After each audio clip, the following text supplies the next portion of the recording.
All right. Welcome to the first episode of the Divided Podcast. My name is Charles. Got my hip hop partner in crime here, Brandon. What's going on? This podcast has been a long time in the making. We have been talking about this forever. We've been going back and forth at work having these discussions, and we're finally here. We made it. We made it. It took us a minute. I know, last week I was like, we need to start doing this. Yeah, and then, we got the ball rolling, and here we are. You know it's bad when I start listening to the Breakfast Club. I'm just like, oh, this is my hip-hop I have to listen to. Like, yeah, nothing but there. I mean, Yeezy came through with a... Oh, man. With an epic We gotta save that, Yeah, though. we do. Okay, yeah, we're not going to get into Yeezy yet. So, basically, we're going to cover a lot of topics today, wide range, mostly focusing on the kind of current state of affairs in hip-hop. Lot of moves this year already. Not even only. March, man. Yep. Some power moves. Huge album already released this year. Two really. Big Sean. Obviously, we're gonna get into Drake. Yeezy dropping a bunch of big singles already. Getting real artsy on us. Artsy. I think the interview is better than the Yeezy season is dawning. 80% there. We're gonna cover a range of topics. We're gonna kind of introduce ourselves since this is the very first episode. Before I do that, I want to give a huge shout out to the guys at Kanye who have really kind of stepped up, helped us with this, given us a lot of support. I know Brandon's been in touch with a lot of these guys. Yeah, shout out Rain Peter. Yeah, there we go. We hadn't even started the thing yet, and we already had a lot of people behind us, so that makes it a little easier to do something like this when you know that you're not just doing it for fun. There's actually somebody might actually listen to it. I know. I would love to put it on YouTube and only get 5 listens. Exactly. But I think with the Kanye it's a huge music forum. I feel like me and awesome music forum. Me and you have these conversations all the time, every day. We text each other every day. Hey, all the time, all day. So we just need to put this on. The chemistry is there, and we feel like we got something people want to listen to. So hopefully you agree with us.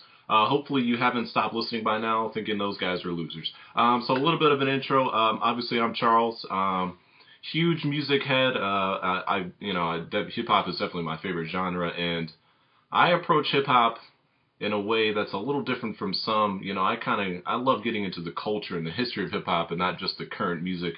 I like to have a kind of a deeper philosophy about hip hop. I know Brandon and I agree on a lot of the same things, and yes, he's probably the more knowledgeable of the duo, though. I will have to admit that the guy is an absolute encyclopedia. All day. I wake up in the morning to some music, and I go to sleep. And he is the absolute reference king, which I'm sure will come across during the podcast. Yeah, man. Well, my name is Brandon. I love hip hop since a young kid.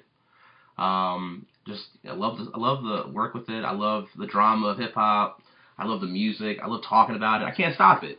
The reason why we started this podcast is because at work we used to work together every day. We wouldn't do our job. We would just sit there and talk about hip hop all day. And we really think when we just record it and put it down, people will enjoy it. There's nothing like any kind of hip-hop podcast in this lane, so we want to be the first ones to kind of do it. That's kind of why we did it, right? Yeah. We seek hip-hop, talk and good articles, and, there's a lot of great writers out there, but how many podcasts are there? Nothing. So we figured, you know what?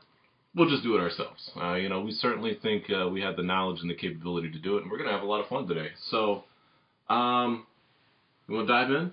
Yeah, I want to dive in. I mean, and by the way, the audio is not going to be the greatest. It's our first episode. It is our first episode. You can still hear us clearly, but some of the editing and, we're not going to have a lot of samples and things like that. It's pure discussion, which honestly, in a place like Kanye I think that'll be appreciated. It's a raw dog. Rough discussion. I think that's what the people want. I'm going to go out and say it right now. Our podcast is like Yeezus. We threw it together in a week, and hopefully it's called a classic. We called in Rick Rubin. Yep, we called in Rick Rubin. He stitched it together. We had a pile of scraps, and we went, oh, God. Rick, I need some help. We're going to have further discussions about Yeezus on down the road, because we both... this is called the Divided for a reason. Oh, God! So, you had an idea for how to kind of jumpstart things. What is that, Brandon? I think we should do our top 5 albums before 2000 and our top 5 rap albums after 2000. Which is one of the hardest things I've ever done, to be honest with you. It was hard. I was eating lunch today thinking about this, so I'm like... And I'm still rethinking it, because I'm like, wow, this is going to get just eviscerated on the forum. Yeah, somebody's going to be like, fuck you for liking that. Exactly. You know, but you know what? It's what I like. Yeah. It's albums that mean a lot to me. It's what I grew up on, so...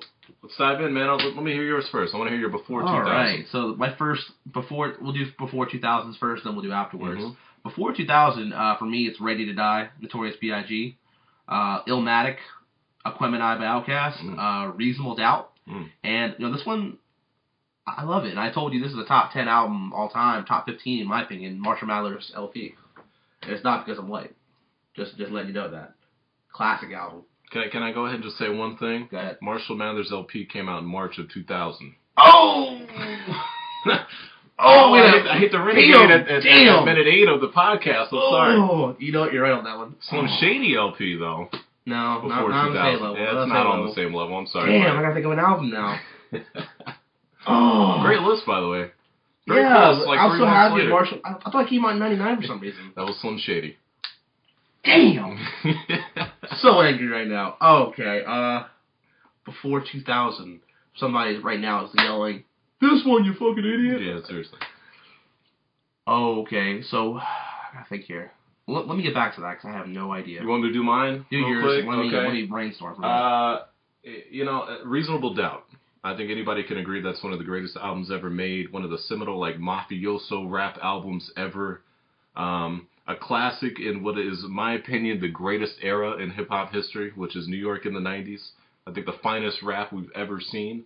So I got Reasonable Doubt. Another one of my all-time favorites, an album that means a lot to me, and one that I think is a little underappreciated by current hip-hop heads, is going to be The Miseducation of Lauryn Hill. Wow. Nice one. Absolute all-time classic. One of the greatest R&B hip-hop fusion albums really ever. I think it is the greatest ever. Paid in Full. Brandon, you know me. I'm a Paid in Full guy. Oh, I love me some Paid in Full. I love some Paid in Full. You don't know your hip hop history if you don't know Paid in Full. Oh, you know. I mean, Eric B and Rakim, they paved the way for let's watch the throne. Paid in Full was 23 years before that, my friend. Yeah. Ready to Die. You know me. Notorious is. And I'm going to throw it out there. I'm going to throw out the big guns right away. Notorious is the greatest rapper of all time. You're going to get judged for that one. I'm going to get judged. And you know what? I want to be judged because I love to argue. I love discussion. Notorious is the greatest rapper of all time. Nobody has ever had a better flow, and I don't think ever will. Probably not. His lyrical skills are top 5 all time.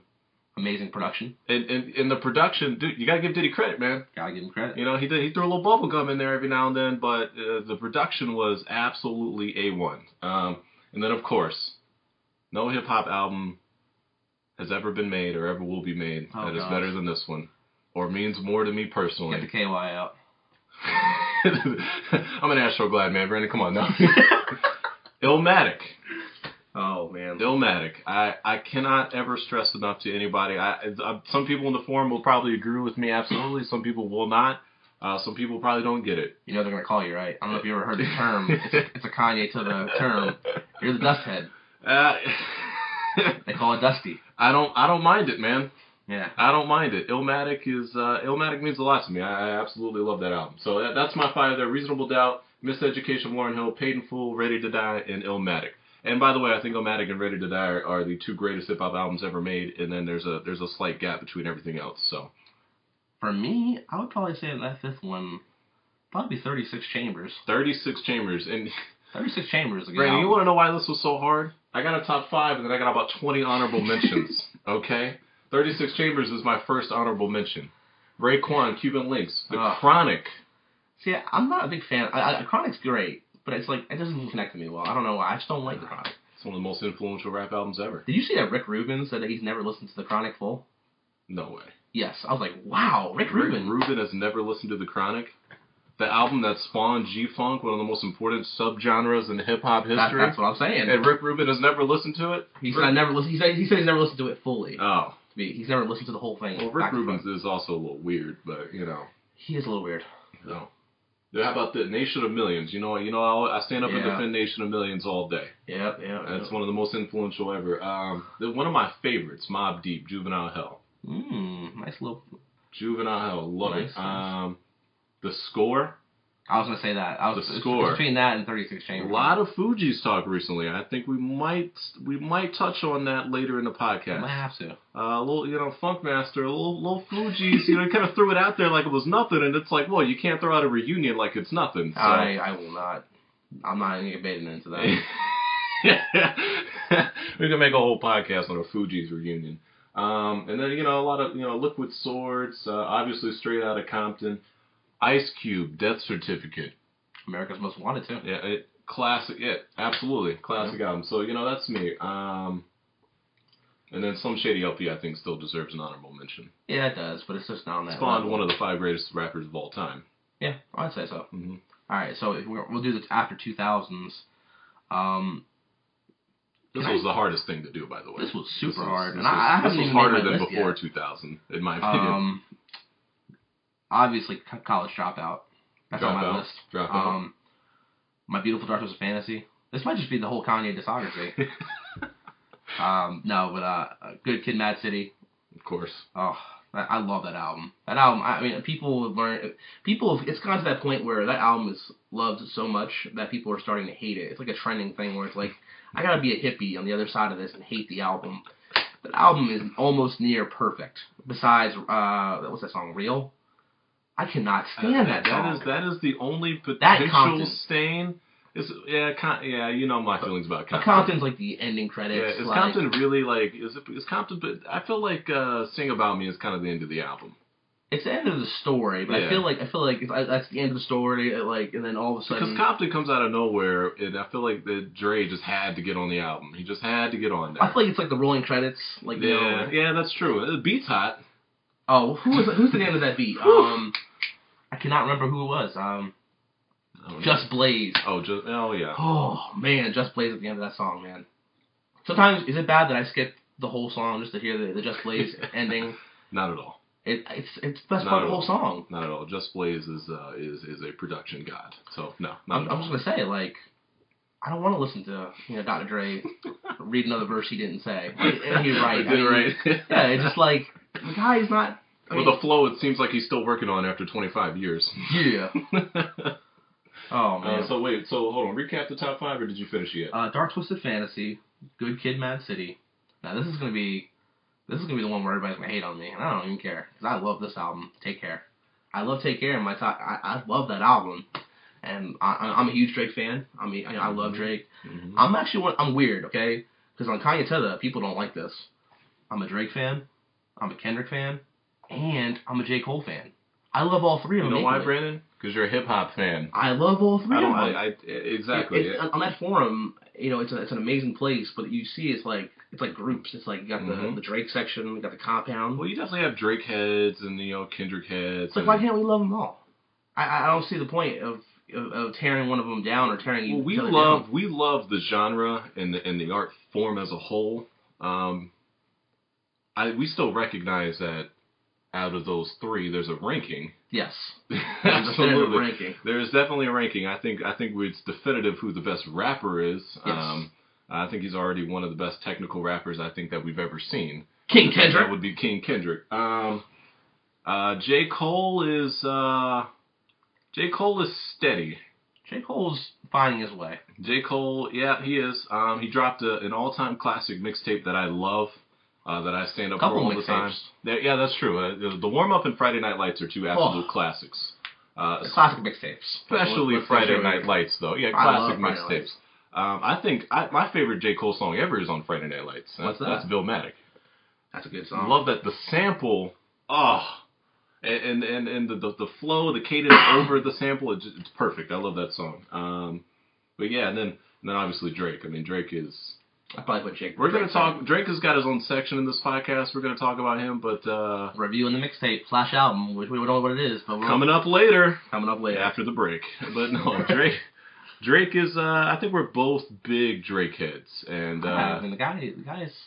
He's good at what he does. We'll talk about that. Some people some people just absolutely hate Drake because they don't like what they think Drake stands for in terms of his placement in hip hop. But we'll get into that. Yeah, we're both Drake fans. We got many episodes ahead to go through all this. Let me throw out my after 2000 top 5 list here. This was very hard. Okay, hold on. Dark Twisted Fantasy for me. Okay, hold on. Dark Twisted Fantasy. Take Care. I love Section 80. Section 80 is just this I feel like it's gonna be. I'm gonna get killed by the Drake fans. Section 80 is better than anything Drake's ever made. Okay. I love that project. Yeah. I mean, it's almost up there with Good Kid. This is a question that we've never definitively answered between ourselves. Yes. Is that a mixtape or an album? I've always thought of it as a mixtape, but I guess it's like the same thing with If You're Reading This Too Late. I'm the same way. Like, the artist will call it a mixtape. Yeah. But I just feel like the way it was released and the production values push it really towards album. Now, Section 80 would be obviously like an independent album. Because If You're Reading This, It's Too Late was obviously still released by Cash Money on iTunes. Still had that big studio feel, but I feel like Section 80 is an all-time classic independent album. I look forward to reading what people have to say about that, because I'm sure some people are just banging themselves in the head right now disagreeing with me, but that's okay. Is that...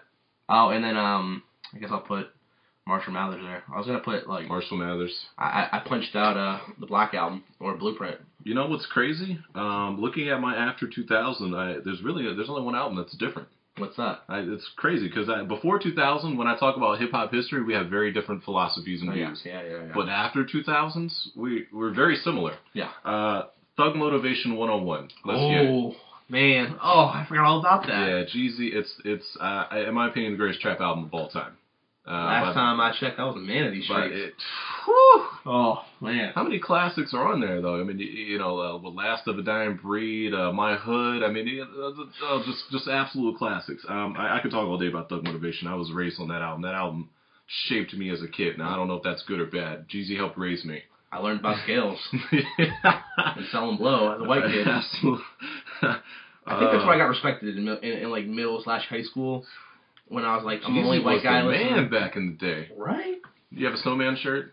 No, I never sunk myself that low. Oh, I had a Snowman shirt. Oh, I'm judging you a little bit. Am I being judged now? I feel like the forum is judging the crap out of me.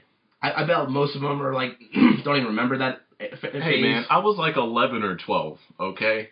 I hadn't even found my way as like I wasn't even a teenager yet. I just think a white guy in a Snowman shirt. I will listen to that album to the day I die. Classic album. I don't know if I listen to the day I die. I will listen to it to the day I die. It's a great album, though. It is a classic album. Classic album, yeah. You're right. And another subject, I'm just going to throw this out here just to make you mad. Jeezy is the greatest trap artist of all time. Okay, let's move on. I have Take Care on there as well. Okay. It's a great project. Mostly because it's one of my favorite albums, personally. I think it's in my top 10 of just favorite albums. It puts me in my feels every time. Every time. And from beginning to end, try to think for me for a second here, listeners, of another album that takes you on a dark, sad, brooding journey like Take Care does. There's only certain projects that can make you feel that certain way. Seriously. If an album can make you feel a certain way, but it's not like, oh, this thing sucks, it's doing something right. Even Yeezus, like, I do not like Yeezus. I'm a huge Kanye West fan. But when I listen to Yeezus, it's like this brash, like, I hate everything right now. Production gives you're absolutely right. The emotions that start welling up in you are just like, like hate the world, just fight the power, it's brash horns. Just, God. I've always said the sonic just, emotion, the sonic kind of language of Yeezus is brilliant, but, that's me. Maybe I'm a hip-hop elitist when it comes to things like that. Yeezus, man, I'm sorry.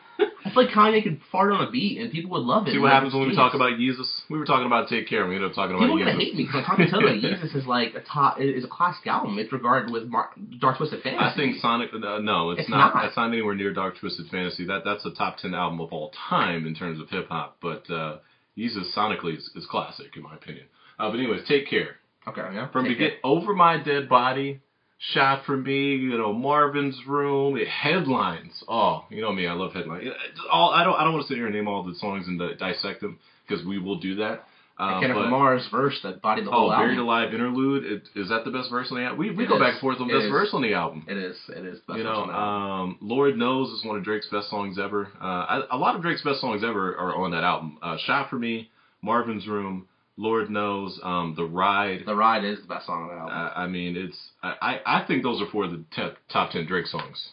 I think, in my opinion, maybe top 15, but those are all classic Drake songs. But the problem with Take Care, and I even love the song Take Care, and I'm gonna get blasted for that. I hate that song. God. Anyways, the project, for me, it has like a nostalgic feel to it. Like, and I'm gonna get bashed for this too. I don't care. Mm-hmm. When that album came out, I was like, I just graduated high school. Me and my girlfriend just broke up, both in college, both going through the drinking phase, both going through all of this. That was the perfect album for you. It's perfect timing. It's like, I feel like Drake will never drop a project that will top Take Care because of nostalgic reasons that album has towards me. And not the feels that it creates. And it just... Because what do we talk about all the time? Well, how do you know when an album means something to you? How it makes you feel, right? Yeah, or something that reminds you of. It's all about the feels. Take Care brings out all the feels. Yeah, I mean, it's a powerful album. It is. The artwork, everything, it just comes together. And there's a couple glaring, faults to that album. Make Me Proud. I'm not a fan of The Real Her, even though Andre had an amazing verse. Stacks came through on The Real Her. But But I mean, even the little things like the Stevie Wonder harmonica solo. It's amazing. I love it. Oh God, you got some headphones on, man. You might start crying. Yeah, hey, stop it. But look, we love Take Care over here. I don't know if you could tell. Oh, yeah, we got like a 10-minute we did. We'd go for another hour. My Beautiful Dark Twisted Fantasy. Can we get much higher? Can we get much higher? Oh God, we're gonna edit that out. We're gonna edit that out. Don't judge me for that. I love that song. So Appalled, Gorgeous. I love the way it starts. Okay.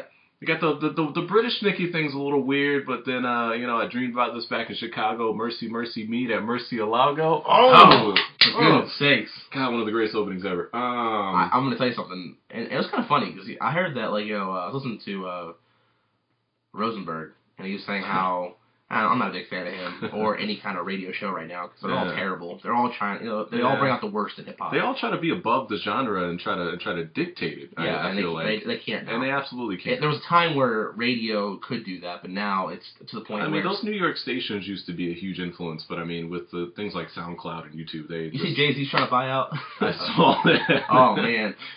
That's a classic Jay-Z power move. That's a straight power move. Fuck the station, I'm just going to buy it. Oh, Drake, you're beefing with us? We're not playing your songs on our radio station. That's brilliant. But anyways, what was I going at? What was I saying? We're talking about Dark Twisted. Oh, so Rosenberg. So Rosenberg says how, and it's been known that Dark Twisted Fantasy is, like, kind of an influence of his love with Amber Rose. Mm-hmm. And I was like, wow, I never really thought about that. And I love the short film, and then I thought about it, and it's going to be a terrible thought. Is Yeezus the way, like, it's like an inspiration for Kim Kardashian? Is it bad that I want, like, I never wish the worst on people. You want them to break up? No. Yes, it is. Because he'll drop the GOAT. He'll drop the greatest album. He will. It'll be this album where he, like, sits in a room. That's why I want Drake to never actually find love. If Drake finds love, it's over. No, I want pack it up, go home. Yeah, I think yeah. He'll make a Jamie Foxx R&B album if he finds. Just imagine like Kanye West, like Kim Kardashian somehow like this something like just. I would never wish that on him, but like let's just say it happened. Mm-hmm. Can you just imagine like 'cause Kanye West right now like he made Yeezus like as a secondhand thought. Mm-hmm. It was like a throwaway thing. He put it together. Not a bad. It's I don't like it. It's like a 6 out of 10, 7 out of 10 for me. Mm-hmm. But imagine Kanye West just sitting in a dark room for like 3 months, just cooking music together, and just in his feels about Kim Kardashian. Isn't that what happened with Beautiful Dark Twisted Fantasy? No, he's with Amber Rose when that happened. Oh yeah, he was. Because like Amber Rose is actually in the video of the short film, and I love that film. Well, yeah. It's not. I mean, I love him, but I would never want anything that feel bad. But I feel like if he was ever going to drop like another Dark Twisted Fantasy, that would have to happen. I feel like his next album, the greatest influence on it is going to be his daughter, definitely. I think that'll be a good album. Northwest is a huge influence. I think Kanye having a kid. I mean, you can see it. Yeah. The man has changed. He's still a little crazy. you know. But he's toned down a lot. It's toned. The rants are not there. Like the Breakfast Club interview. Well, Charlemagne was coming after Kanye. Nice transition there. And it was a nice transition. And Kanye just rubbed it off. But before we get into that, let me finish my list real quick. So, Thug Motivation 101, Take Care, Beautiful Dark Twisted Fantasy, obviously Good Kid, Mad City. Yeah. Good Kid, Mad City, and Dark Twisted Fantasy, and probably Illmatic and Miseducation are the 4 albums that have had the biggest influence musically on me personally. Okay. Dark Twisted Fantasy, I don't know about some of you guys. I listened to that album for the first time, and I had so many different emotions brewing. I immediately listened to it again, and then started listening to it some more, and it kind of changed my life a little bit. And, I was a young kid. I was like a junior in high school. I don't want to get into my feels here, but that album, it will always have a kind of a special place right next to Illmatic for me. And then Good Kid, Mad City joined that. And then Marshall Mathers LP. Nice. All-time classic. Eminem, with those first 2 albums and then the Eminem Show, staked his claim as one of the 3 greatest lyricists of all time. I feel like if Eminem died after the Eminem Show, he might be the greatest rapper of all time. Is he the GOAT after that? Yeah. Yeah, then they dropped the rest of his albums. But then, like, Relapse and Recovery happened. And Let's then, just move on. I don't want to talk about that. You're gonna make me go on a Relapse. And then, of course, I got some other honorable mentions. I hate calling this an honorable mention. The Black Album. That was on mine and too. The Blueprint, and then obviously College Dropout. I hate putting that in honorable mentions, but there's just not enough room, man. Yeah, not enough room. We made 5, and that's just the way to shape it. Another one that I love, I don't know how the form or even how you'll react to this, I love Let's Get Free. Dead Prez, Let's Get Free, I think, is a classic, conscious, political rap album. Yeah, I never really got into it, to be honest with you. I might have to check that out. I love that album. And this is a personal favorite of yours, Flockavelli. The greatest banger album ever made. Man, that album came out right when I graduated high school. Oof. I remember prom, man. Oof. Man, that album was nice. There's another one, Hell Hath No Fury. That's a very good album. That's a classic album. Carter 3. Our feelings change on that probably daily. Yeah. We'll get into the Lil Wayne thing. I don't want to piss everybody off on our first episode. The documentary. Oh, I forgot all about the documentary. Dude. Oh. I love that album, man. Classic West Coast gangsta album right there. And then my last honorable mention is going to be Man on the Moon. The End of Day. So I didn't make honorable mentions, but that's a Kid Cudi. Wow. Kid Cudi, and such a disappointment. That first album was such a high regard for me, and then everything else was just kind of... Man on the Moon 2 wasn't terrible. No, and his last mixtape / album, very, very good stuff. I have high hopes for Man on the Moon 3. The gang's back together. The trilogy's coming to an end. Cudi is in the studio. Like, is he smoking weed though? That's all I care about. Is he smoking weed and watching sci-fi films in the background while he's making music? If he's not doing that, if I don't hear Back to the Future reference or something, exactly. I don't care. It's not going to be very good. If I don't hear something like Attack of the 50-Foot Woman, then I'm sorry. I got to turn it off. Track 3. Exactly. But that was another big influence because I was in high school when that album came out. That is a classic in my opinion. Man on the Moon 1. That's a classic. King. That's my last one. King. I am from the South. Don't judge me. King, to me, is a 2000s classic. Okay, What You Know is one of the greatest Southern singles ever made. Okay. That was like a perfect album release with that in this movie. Pretty good. It's pretty good. Okay, so we have spent a lot of time it's a good intro. discussing our personal kind of favorites from the history of hip-hop. I think that's a perfect way to do it, though. That's the way to do it. It kind of gets you to know us a little bit better. You'll see our philosophies will be fleshed out in the podcast, but that's a good start. Yeah, it's a good way to go. We agree on a lot of things, but then a lot of things, it's like, we're a little divided on that. Yeah. Well, we did call it the divided. Yep. Okay, which topic are we going to get into first here? Are we going to get into the Kanye West Breakfast Club interview? Yeah, we're going to start off with the news. We're going to do the Breakfast Club interview. It was last week. It came out Friday, Friday, right? Because the Breakfast Club interview was kind of the cap to a huge week. Yeah, Kanye West came in. A huge week in hip-hop. Yeah. We see it's the dawning of Yeezy season, first of all. And it's a very artsy, cultural icon type of Yeezy. Kind of rising above music and making art. He's a fashion designer. He's the biggest name in shoes. He's making sexier Uggs. Dude, what's Kanye doing? Well, I'm actually kind of happy though, because like this interview, when we listened to the first Breakfast Club interview with him, I'm like, oh my God, Kanye West has gotten into the Michael Jackson crazy phase. He has lost his mind. He dropped an epic all-time rant, that's for sure. And I was like, oh man, you don't have the answers. No, you don't have the answers. But it's like, I looked at this interview and first of all, hold on, Kanye's the truth though. Yeah, he is the truth, but the way he comes off with some things. I don't know why he goes on the Breakfast Club. What do you have to gain from that? I feel like what positive spin came from that? It's a wide audience.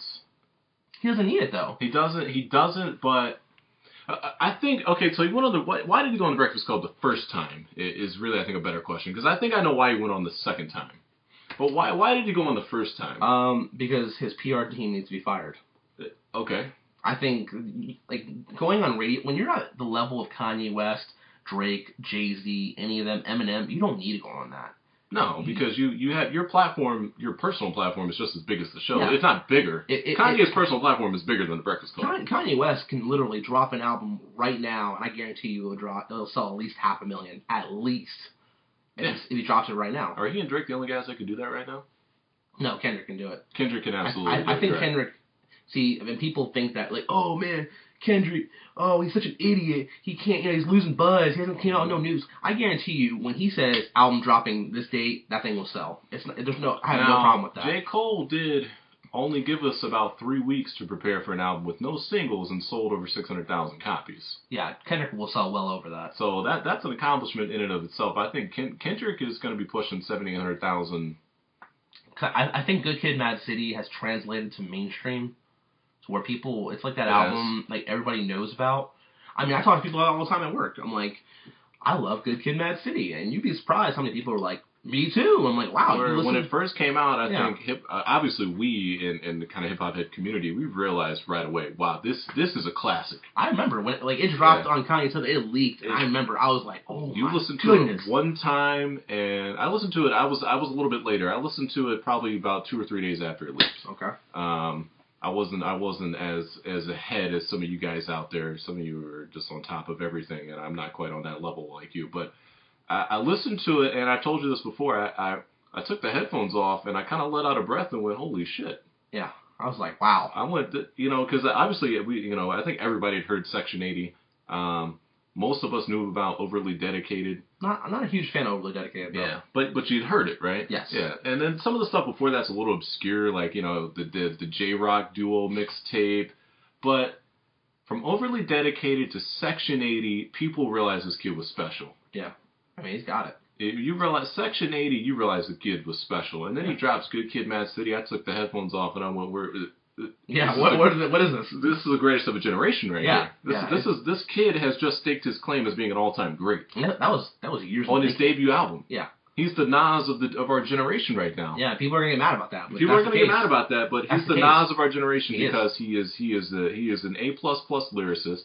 His technical rapping skills are amazing. Yeah. And his debut was an all-time classic.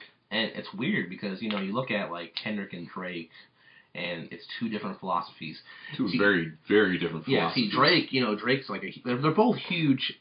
I don't even know if I want to say Kendrick's a hip hop fan. I feel like Kendrick loves music, while Drake is like this super hip hop nerd, and he listens to everything that comes out. He does. And he's probably listening to music that we don't even know about. Well, yeah, you hear it in the samples. Yeah, he plays like some song, like he plays all these people we have no idea about. Like the Jungle sample. Yeah. That's a brilliant sample. And his music is influenced by current hip-hop. I read an interesting article, since it's kind of a perfect segue into this, and we don't want to get too far away from the Breakfast Club interview, but what's her name? Clover Hope.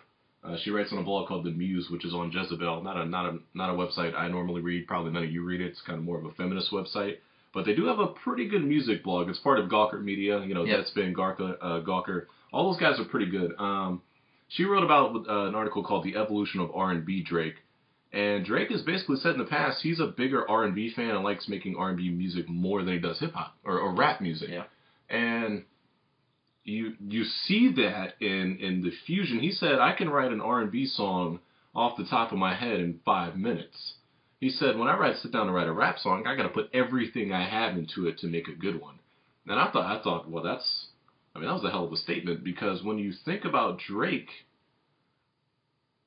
say after Nothing Was the Same, I mean, it's hard to really, what type of artist is Drake really? He has his own lane. He does. He's blurred the lines, I think, really more than any artist really. And I think that's where you see the huge Lauryn Hill influence on Drake. He has a huge Lauryn Hill influence. Lauryn Hill has influenced him maybe more than any artist ever.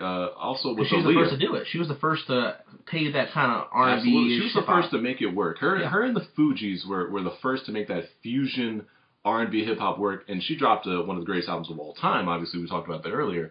By doing it, I think that album has had a massive influence on Drake's career. But have you noticed though, like Drake, he influences everything from what's current hip hop. The Migos flow. He does.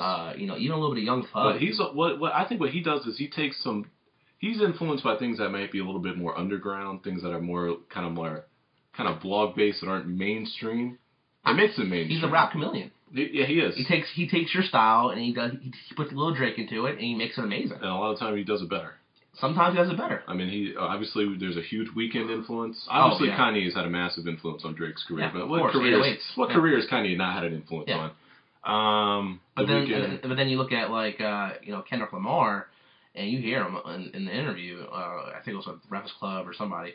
He doesn't listen to anything. This guy literally turns off he doesn't listen to anything. He just sits in the studio. To a lot of current stuff. A lot of his influences are like some of the albums we mentioned before the 2000s. Yeah, but he doesn't listen to anything. He just makes his own music. He doesn't like to be influenced by anything on the radio. I think that's what I hate to say. I don't like one better than the other because they're so different. I'm a massive fan of both. I'm a massive Drake fan. I'm a massive Kendrick fan.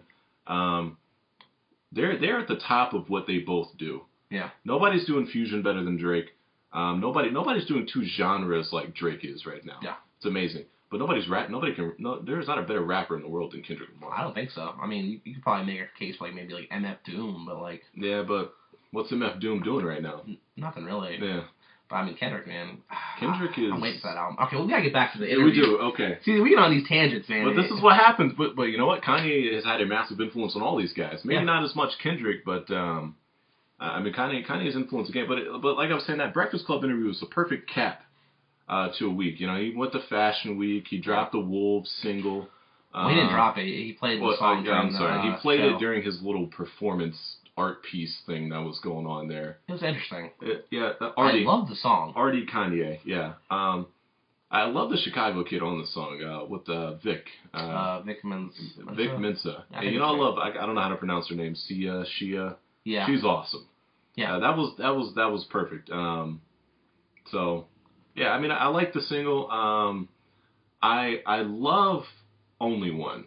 I know we kind of divided on this a little bit. I was thinking about it the other day. I was listening to it after I listened to the Breakfast Club and kind of how you got inspiration for it.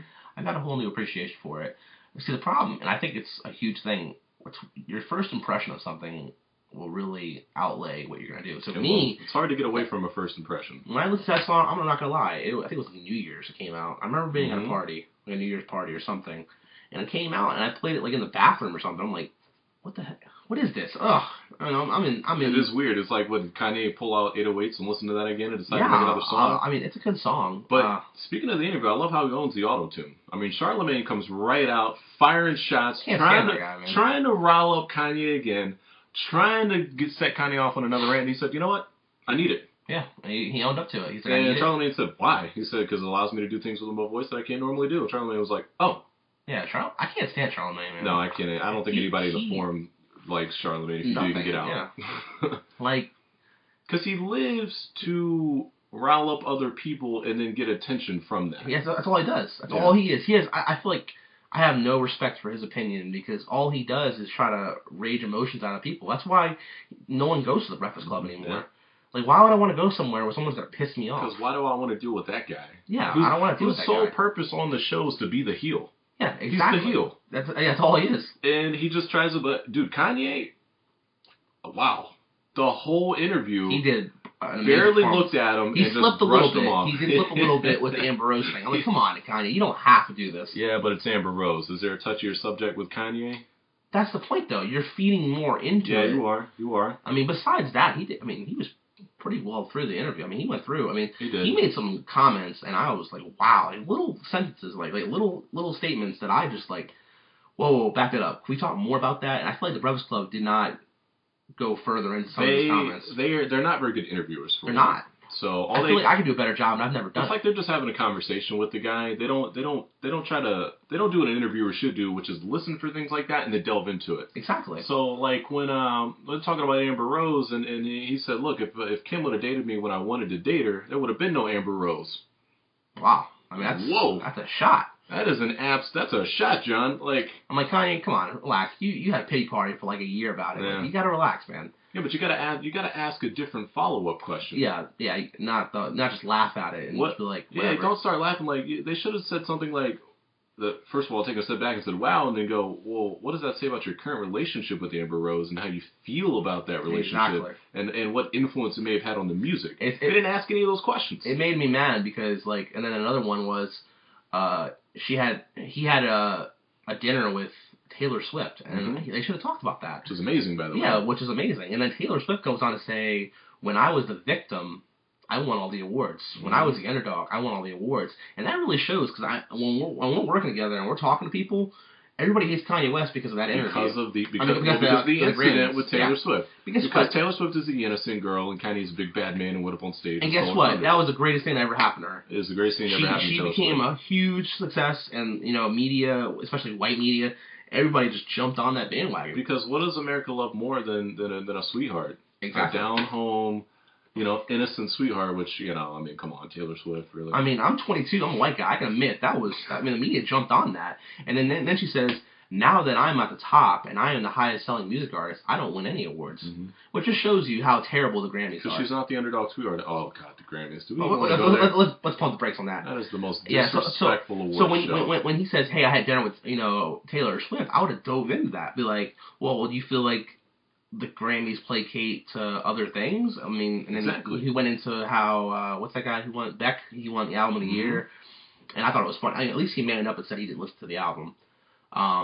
For me, that album of the year, I didn't really... But then he came out and said he liked it after he did listen to it. Well, he said he heard a couple songs. Yeah. He said he liked what he heard. Isn't it funny that he heard a couple songs during a dinner with Taylor Swift? What is the irony of that? Well, again, what they should have asked was, how do you feel that affected both of your careers? Exactly. How are your careers now affected by that one moment still? Hello. Didn't ask any of those questions. I feel like I could do a better job. I mean, hey. Are you guys really going to get in the studio and make music together? Yeah. Are you guys friends now? Yeah. You guys get along now? How did the partnership get together? How did you guys become friends? Oh my God. No follow-up. And then Charlemagne, Charlemagne is like a fisherman. He just throws little bait in there. Doesn't get anything. He reels it in, throws it back in there, throws it back in there, and he got him on the hook once, and he got him on it. And then the Amber Rose thing now. Amber Rose has to retaliate because she has nothing else going for her right now, where she has to keep repeating herself. Exactly. It's just like, just stop. Because she got dumped by another rapper for... Oh my God, that's a whole other... We'll talk about that another day. Is Two Twins better than Amber Rose? Oh God. Wiz, what are you doing? If you ever hear this, you don't have to smoke like 18 blunts a day. Maybe like 5 to 6 is enough, dude. Maybe. Jesus Christ. The hair's still purple? Like, really? How do you feel about weed and boys? No, I'm just kidding. Oh my God. Don't get me started on that. Hold up. And then another thing. Nice little catchy banger. And then they get into the Tyga thing, which got really weird. Jesus. Well, hold on. That's another interview. Well, no, we can kind of group that in there.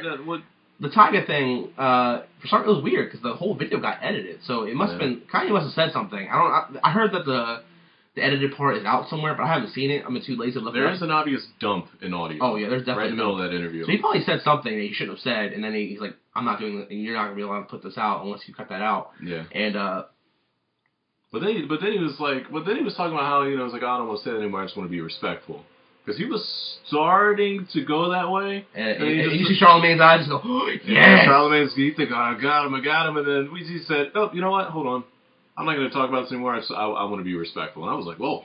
Kanye, big boy, man. You got big boy pants on. Let me ask you a true question. We're really good friends. We're going to play a situation game here. Okay, I love these. This is a great game. Okay. I'm 22 years old, right? Let's say I walked up to you one day at work, man, and I was like, hey, I had this sexy ass 17-year-old I'm talking to. How would you feel about that? I would look at you and ask you, what the hell is wrong with you? And, it's funny because I was thinking about it, and I'm like, why does Tiger not just say he's dating her? I mean, just own up to it. And I realized, oh, wait, she's 17. Exactly. That's kind of weird. And what's also weird... He's 25. He's 25. 25. Like, Tiger, he threw his own birthday party somewhere where she can go, and she didn't even show up. Like, yeah, or he left because she couldn't get in. Oh my god! You're 25 and you had to leave your birthday bash because your girlfriend couldn't get in. Might as well just have it at Chuck E. Cheese, man. I think that's a sign. Frankie's Fun Park, ride the go-karts. They don't know what that is, though. They don't. Hey, a little shout-out. I want some advertising money. Get some of that burnt pizza. Like, God almighty. But... So how would you judge me as a friend if I was dating a 17-year-old? Yes, I would. I would. Because you're a grown man. I'm 22. Is she still in high school? Yeah. I'm 21. I don't like that. My girlfriend's 26, okay? That's okay, because if you're in the 20s, it's okay. Oh, absolutely. But when you're 25 and you're dating someone that's still in high school... Not okay. Not good. Not okay. Not good. Not good. It's kind of scary. Like, it's like, ooh, Tyga, like, you're a rap star and you're dating a 17-year-old. I know he's trying to jump on the Kardashian bandwagon of love, but it's not going to end up well. It's got the French Montana game playing going on. Oh, no. Oh, my goodness. I'm an average rapper. Let me jump on the Kardashian thing and just milk it. Like I told you earlier, he should just be the Flow Rida of rap and just make Flow Rida tracks. I'm not even sure he's that capable. Let's just be honest. Well, I mean, it's like, he had to make this Chris Brown album. Oh, do you want me to do the mini Chris Brown review? The Tiger album? All right, fan of a fan. I'm going to do a review on that real quickly. It sucks. It is ass.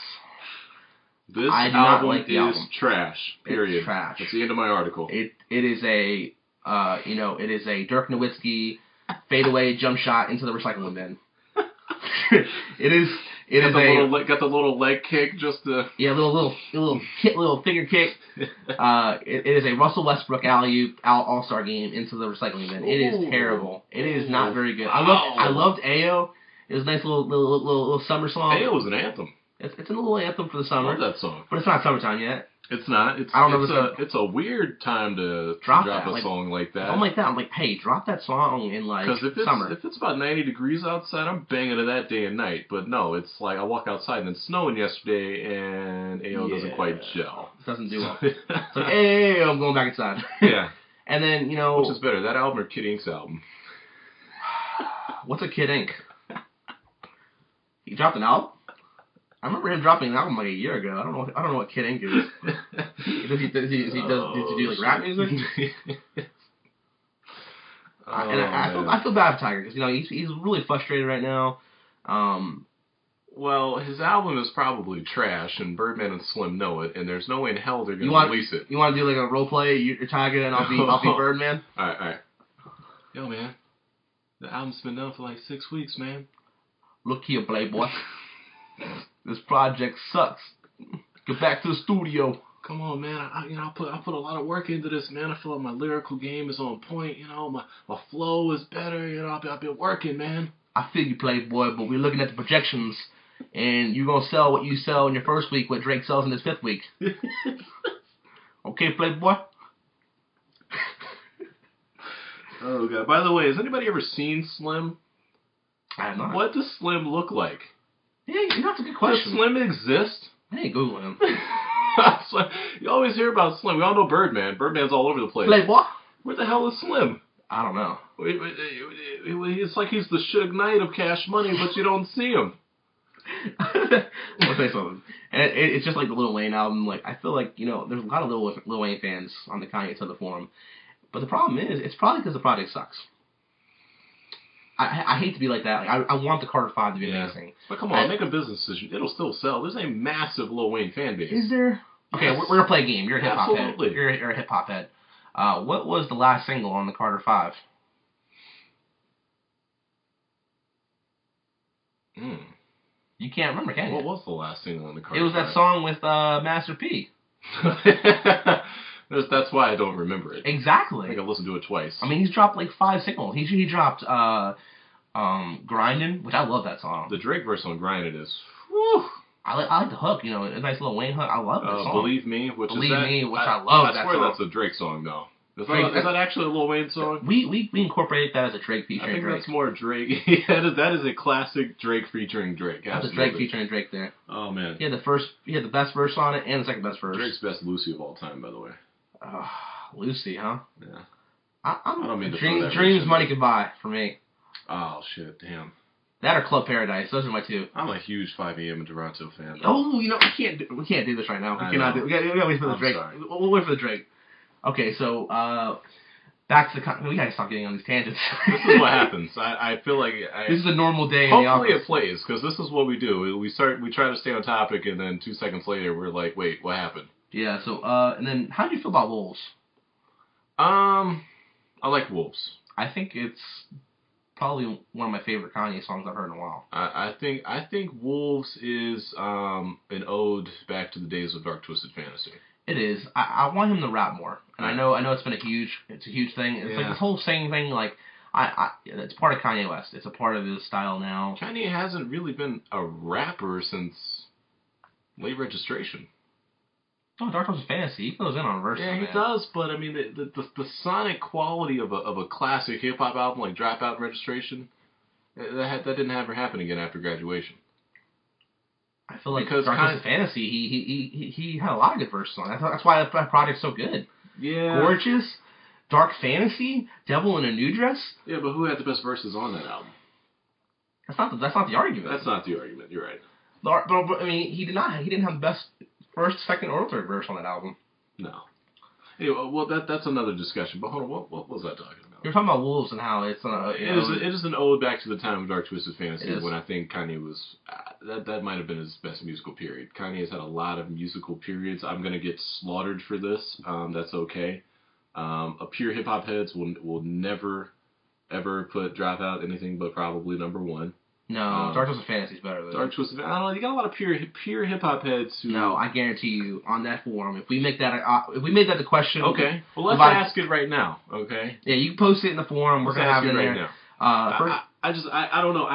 That to me is his best project. It's my favorite music he's ever made. It's better than Dark Twisted Fantasy? No, I'm talking about Dark Twisted Fantasy. I'm about to say. I think you said College Dropout. No. I was talking. I'm sorry. I didn't have to confuse. Dark Twisted Fantasy. That was his musical peak.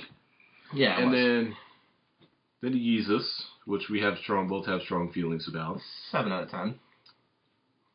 Okay. Let's keep moving. Sonically, it's masterwork. I love that album. I play Dark Fantasy at least once a day. Yeah. I'm scared to look at my iTunes playlist on that song because that song I remember that, and that's when I first got introduced to Kanye I remember when that album leaked, that forum shut down. I mean, because it probably all felt like we did. I'm gonna tell you something. I need to get you on Kanye to the forum. Like I've introduced it to you, and you've been looking at it. I need to get you logged in on it. By the way, I can I admit this? Go ahead and admit it, man. I don't even have a Kanye to the profile. Yeah, I introduced you on there. My name is White Boy on there. I'll probably be the main OP original poster on there. I'm gonna create a profile. It's gonna be Charles_divided. So you'll know who I am. You can tell me how stupid I am and everything that you don't agree with. I welcome that. I have strong opinions. I'm not right about everything. I certainly don't know everything. I don't know Kanye nearly as well as you guys do, but I am an absolute massive Kanye fan. But I haven't delved into his work like I have probably Kendrick and Drake, though. I've always listened to Kanye. I've digested the albums. I've loved them. But I don't know if I've philosophically delved into them like I have some other albums. So please inform me, educate me, tell me how I'm wrong. But in my opinion, Dark Twisted Fantasy is his best project. It's his best musical period. I think everybody will agree with that. And he's trying to get back to that. And I think Wolves is obvious. 4 or 5 seconds. I like it. I like it. I initially was like, It's a Rihanna song. I mean, I don't like it. It is a Rihanna song. It's different. It's not a Kanye song. It's a Rihanna featuring Kanye on Kanye's upcoming album. And Paul McCartney. And Paul. Don't forget him. I mean, I know Kanye started him. Okay, first of all, Paul was one of the greatest musicians who ever lived. So, come on. I didn't forget Sir Paul. But I mean, Kanye blew him up, man. Kanye started him. Yeah. This Paul guy is going to be big. Yeah. Who's the singer on this song? I was like, oh my god. I'm living in a terrible generation. I think Wolves, in the way it was kind of first brought out, I think gets into my next point perfectly. This is the era of artsy Kanye, cultural icon Kanye. This fashion designer thing's been going for a while, but now it's really, I think he's fully assumed that identity. He doesn't. His peers are no longer Drake and J. Cole and Jay. His peers are no. Hold on. Let me finish. Okay. His peers are now Ralph Lauren and Christian Dior and the shoemakers. You know, come on. The guy goes on the Breakfast Club and says he's the biggest influence in shoes right now. Is he? I want a pair of Yeezy boots, man. Have you seen the black ones? The black ones look tough. Oh, but I just do not have the money. I'm not going to spend that much money on them. The black ones look insane. Now, the Air Yeezys that he made with Nike, that's the ultimate sneakerhead shoe. That shoe, man. That's the holy grail for sneakerheads. I want to buy one of those, but they're so expensive. Kanye is right, look, let me ask you guys, I don't know how successful he has been at what he's trying to do, but he has risen above the music. He's not just a musician. He's not just an artist. I keep saying that word cultural icon because that's what he wants to be. He wants to be Steve Jobs of fashion. Exactly. He wants to be Jay-Z. He wants to do it better than Jay-Z. The problem with that is he does rash things. He's not as like finesse as Jay-Z. Yeah. Jay-Z is like always behind the scenes. You never hear about Jay-Z unless he's like dropping an album or buying something. Because Jay-Z power moves only. I mean, he probably made one of the greatest like hustles of all time selling Rockaware. How much he sold for? I forgot. It was a crazy amount of money. Jay-Z is the greatest hip hop businessman of all time. I mean, I forgot how much he sold it for. But Ye is trying to recreate himself in that type of image. I might get killed for that because how dare I, say that he's basically trying to come out of the shadow of Jay-Z. But yeah, he sold it for $204 million. That's crazy. Rockaware. Have you heard of Rockaware in the last 5 years? No. He cashed out. Rockaware used to be the street brand. Yeah, it was back in the day. You had Rockaware on. You had you had a little cred on you. But I don't know how to feel about Kanye right now. It's a real like weird medium. It's like I'm happy that he's moving on to things that he loves, that he wants to become. Because I feel like he will be successful at one point. I don't know how long it's going to take, but it's one of these things where is he a better musician or a better fashion designer? It's a musician by far. Yeah, but he wants to start viewing him as an overall artist, fashion, music, all blended together, and I. His mindset scares me. I feel like, can you see Kanye West living at like 55? I can't see him living at like over 50. Like I hate to say that, but I feel like he's like one of these people who's just gonna like die young or something. But in total opposite of Jay-Z, who just is aging as gracefully as possible. Yeah, I feel like, but Kanye West, he wants to be like the most memorable person ever. But the thing is, if he just focused on the music, I feel like he could do that because Kanye wants to be the biggest icon in hip hop history. I mean, in my opinion, I feel Kanye West, if he dies right now, he's top 10 all time. And I told you that, and people laughed at me, and I'm like, you cannot. No, if you put up his discography against anybody, I don't music, disagree with that. We've always agreed that Kanye's discography, it might be the greatest solo, the strongest solo discography. I feel like it'd be almost flawless if you take Yeezus out. No, That's my feeling. People love Yeezus, and I don't know why. I feel like Yeezus I see the potential in Yeezus. I'm like, wow, if he probably puts like another year into this thing is perfect.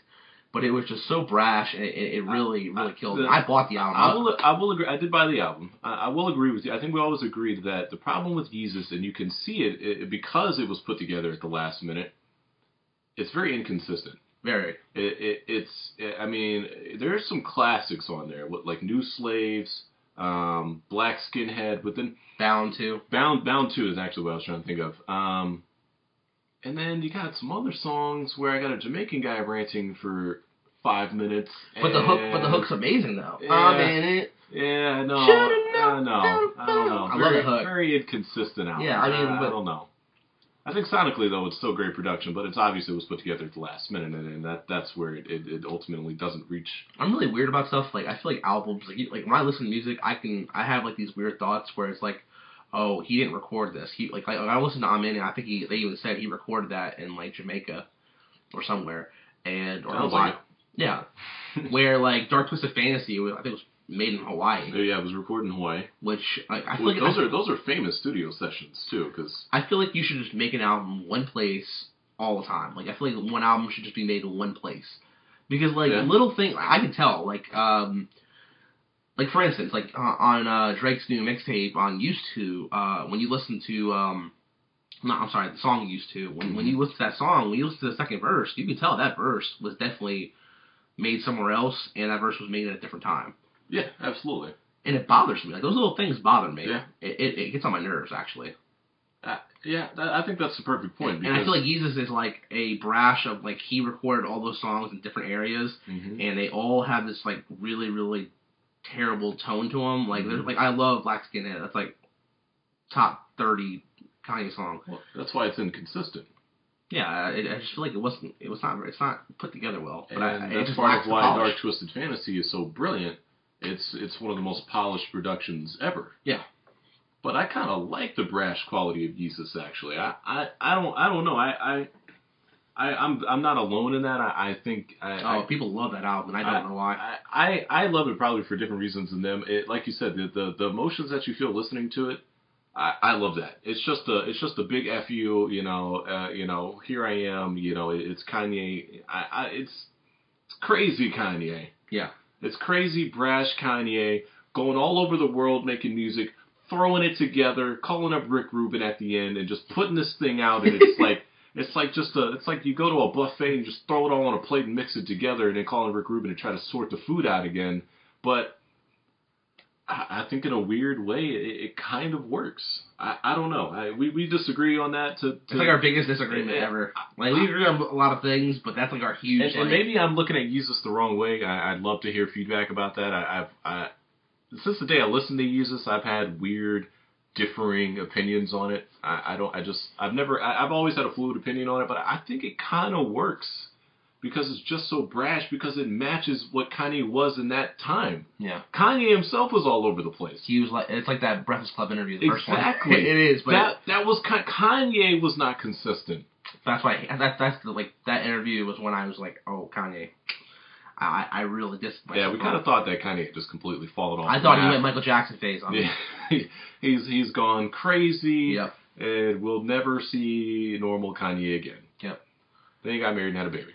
All right, so I think we should move on. So we've had a lot of Kanye West talk. Okay, yeah. Well, it is. We gotta play to the Kanye too, that people. Yeah. So I think we should do the Kendrick Lamar song, Black of the Berry. Black of the Berry. So how do you feel about that track? Bars. That song is so well polished. It's a lyrical tirade that I was looking for. It's like. Well, like I know you weren't a fan of I. I'm not like a fan of I. I like I. Like at first I hated it. I was like when I listened to Nothing Was the Same for the first time. It's like oh, what is this? Like why is it's like when I listened to Started from the Bottom for the first time. Started from the Bottom, I absolutely hated that song. It's funny because I love that song right away. I was like, Drake, stop! You're not from the bottom. Like, hold on. That's true. Hold on. I hate that. I hate all that. Like, Started from the. It was repetitive to me. Mm-hmm. And then, like, the extended version came out, I grew to love it, and then I started to like it. Like, I don't love that song, but I like it. Mm-hmm. While it's the same way. It's like this different, it's not the same Kendrick Lamar. It's like a completely different, revamped Kendrick Lamar with a new sound. And at first, I'm like, I don't know how I feel about this, but I play that song over and over again. I like it every time I play it. I love it more. I don't want people to think I don't like I because, oh, it's so completely different. You were looking for Good Kid, Mad City, Kendrick, and he's evolving. No, I just didn't think that I was a good song. I don't know. I just didn't like it. Do you know how much I hate the Grammys? That song won song of the year. One song? No, it won like hip hop. Yeah, well, that's what I meant. Yeah. It won 2 Grammys, but Good Kid, Mad City doesn't win any. That's just how. Well, that's the only reason why I won. Because it was like a consolation prize. Like, oh, Kendrick, we knew we boned you over last year, so we're just gonna give you 2 awards. It was like Kobe winning MVP in 2007. No disrespect to Kendrick, but it's like I feel bad. I feel bad because that's like one of the biggest like. But at the same time, Kendrick could care less. No, I think Kendrick. He wanted those Grammys. He deserved those Grammys. I feel like it eats him away. Oh, he wanted them for Good Kid, Mad City, but after that, I don't think he cares. I don't think anybody cares. Because I feel like after Good Kid, Mad City, hip hop took a protest this year. Everybody stood away from it. Because what is the Grammys? We talked about this before. It's a celebration of what's supposed to be what? Popular music. But the thing is... What is the most popular music nowadays? Rap. What actually still sells tons of records nowadays? Hip-hop and rap. The two biggest in the United States is rap and country. Mm-hmm. Country has their own platform. Why is rap a pre-show? That I am boycotting the Grammys because that is the most disrespectful thing you could do. You're gonna take one of the most powerful forms of music and you're gonna make it the pre-show, and it's been like that for years. And I don't want to get into this too deep because there's a lot of strong opinions out there about this. I hold a lot. I listen to I talk to people on the forums all the time, and people have the same thing. Like it's like I still watch the Grammys, but it's like. But I think when it comes down to it, black art and black art forms have never been fully respected. You're completely right. Black culture has never been widely accepted, although it's been borrowed from and copied since the beginning of time. Okay? I feel like it's never gotten any respect. I feel like the Grammys, I think you're going to see in the next couple of years, I feel like what they should do is, I think Yeezy, Kanye, Kendrick Lamar, they should all just boycott it. I think every mainstream hip-hop person, even Macklemore, even though Macklemore is not widely accepted as a hip-hop artist, I still think he should boycott it. Now, that's a good point, though. Now, there's the opposite to black art not being accepted. Why is Macklemore not accepted in the hip-hop community? It's because he's white. Yeah, I mean, and he also makes, music where it reaches to the mainstream, and I'm not a big Macklemore fan, but his album is not terrible. He also talks about things that are not really important to the black community, like gay rights and things like that, but I respect Macklemore as an artist. I think he's a talented guy. I think he's I think you have to have talent to do what he does. I feel like he's an indie artist that went that way, but the thing about Macklemore is, when he talked about gay rights, I didn't feel like it was genuine. That song, it seemed like overly polished and forced, and he was trying to prop himself up as kind of this like rap gay rights kind of like, I don't know. It was a power move. Yeah. I mean, he took that and it worked. It won him the Grammys. It worked. I think Kendrick Lamar, I think everybody should just boycott it. I think anybody in hip hop should just boycott it. I agree with that. I don't want to see Jay-Z and Beyonce and Kanye up front. I don't want to see anybody there. I feel like the best thing you can do is just boycott it, because it's going to be the same thing. If you keep going to it, and it was one of the few things Charlamagne ever said that made sense to me. And I was like, wow, you actually said something that was knowledgeable. Congratulations, Charlamagne. I've been listening to you forever, and you finally said something smart when he said, why do you go to the Grammys when you don't go to the BET Awards? Like, you win an award at the BET Awards, but you don't accept that award, but yet you go to the Grammys and get shitted on all the time. Yeah. And it's validating a mainstream disrespect of hip-hop. Exactly. I think they should just stop going. They don't go to the BET Awards because they don't want to... They don't want to lower themselves to that standard. They don't want to lower themselves to go into the BET Awards, to go into, But guess what? If Jay-Z, Kendrick Lamar, Kanye West, Drake, if they all go to the BET Awards, it elevates the BET Awards. Oh, well, yeah, absolutely. To a whole new standard. It's the fact that they don't go. That's the reason why these award shows are not doing well. I feel like we should have a show just for hip-hop. Because if the Grammys are not going to do it, we got to make our own platform. Yeah. I mean, it's not like hip-hop. Like, the top people of hip-hop have a lot of power. I mean, Jay-Z can make a hip-hop show. He can make it and make it popular. Jay-Z, Kanye, and Drake are three guys who have more than enough power to do something like that. Yeah. And if you have those three guys together on the same page... Yeah. Why not? It's a power move. It's a brilliant decision. Drake, Kanye, Jay-Z, if you ever hear this... Hey, I think Drake's on Kanye to the... I swear to God. Drake is Sixth God, by the way. He's Sixth God on the by the way, enjoy the album or whatever. He's either patient, Drake. It's coming. He's either Drake or he's the most dedicated troll I've ever met in my life. And if he is... Or he's like Oliver or like Future or something, I saw the other day or yesterday, Logic goes on Kanye to the, which I thought was kind of cool. Logic, by the way, a lot of respect for Logic. We'll talk about that on another episode. Logic, man, that guy is seriously underrated. Yeah, I bothered you about that album for weeks. I feel like I have to turn in my hip-hop card sometimes. I was not on the Logic bandwagon right away. Not of that album. But I finally gave it a full Charles breakdown, discussion, listen through, write notes on it, and wow. the kid's flow is amazing. Yeah, I mean, I think he just needs to stick with No ID though. Yeah, well, if anybody sticks with No ID, they're gonna make good music. I mean, he made Big Sean. I mean, the first album, it had a lot of good traits to it because of No ID. Yeah. Anyways, back to we're gonna get to Big Sean. Let's not. Yeah. So Kendrick Lamar, this project, I remember listening. I first listened to it in my car, and I was with my girlfriend. I was like, shut up. I played it, and the first thing that struck to me is he says, "I'm the biggest hypocrite of 2015," and I'm like, whoa. Mm-hmm. Excuse me. Mm-hmm. I mean, he goes in on this track, and I'm not a big fan of Boy Wonder. I'm gonna go out and say that. I do not like his beats lately. I feel like he's not being creative enough. Well, he's got a formula and he's kind of been sticking to it recently. It's not as bad like DJ Mustard, but or every beat's the same. Yeah. Anyways, just alter the pitch here and there. It really shows how much Kendrick does when you listen to this beat. So when I listened to this beat for the first time, I was like, my God, this beat's amazing. And I would have never thought it was a Boy Wonder beat. I feel like, I don't know, I love the song. I love the hook. Kendrick will, I think, always elevate any beat, any song he's on because he's so good technically that his cadence, his rhythm will always match the beat perfectly. It's so good. I mean, and I think what we were just talking about, I think Kendrick fits perfectly into that discussion. Hip hop not being really respected, kind of hip hop as a black art form overall, not really being respected. Of course, but also. Hip-hop tends to kind of wall itself off and not really accept others as well. That's true. It's a two-way street, but I read an interesting article on Complex. I know Complex probably doesn't get a lot of respect around these parts. I can't say I'm not the biggest Complex fan, but there was an interesting article that said Kendrick's making the blackest album since Watch the Throne. Interesting. And did you also know that Nicki Minaj was the best rapper of 2014? Oh my God. Okay, let's not eviscerate Complex because that was dumb. Oh, by the way, Nicki had the best verse on Dark Twisted Fantasy. Let me throw that out there. Okay, let's move on. I just want them to hear that. I want them to discuss that. Yeah. The Monster verse is classic. It's a classic verse. I think one of the greatest flows I've ever heard. Let's not get into Okay. Anyways. But Kendrick.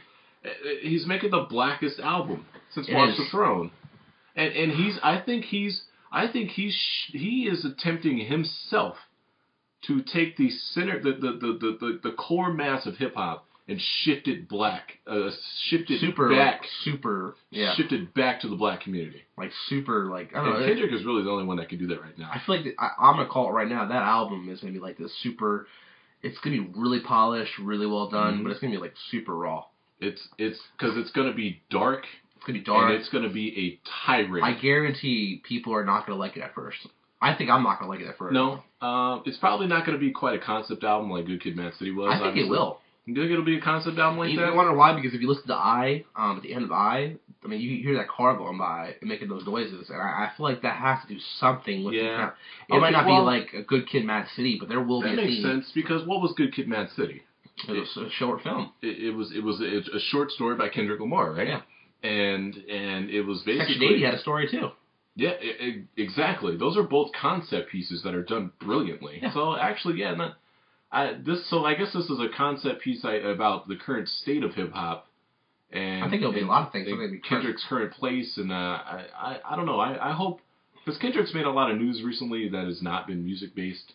Obviously, some of his views on saying, the black community, if we don't respect ourselves, then other people won't. I think that's going to be the major theme and major statement on this new album. I think it'll be a lot about black rights, about how... I'm looking forward to it. I mean, I like his standpoint on violence in America, especially when it comes to cops and black people. As a white guy, what Kendrick says, he's right, because, even on the song, he touches about how, we're so mad about cops killing us, but yet we're not as mad about us killing each other. Which is a huge thing, and I think... It's a fantastic point. It's an amazing point. I mean, I remember when he said those last couple bars at the end of the song, it took me back. I was like, oh my goodness. And that one song, I mean... I listened to I told you from the beginning, I feel like this new album is going to be amazing. I have no lack of confidence of Kendrick Lamar. Well, we expect greatness from Kendrick. We expect greatness. And we know he'll deliver.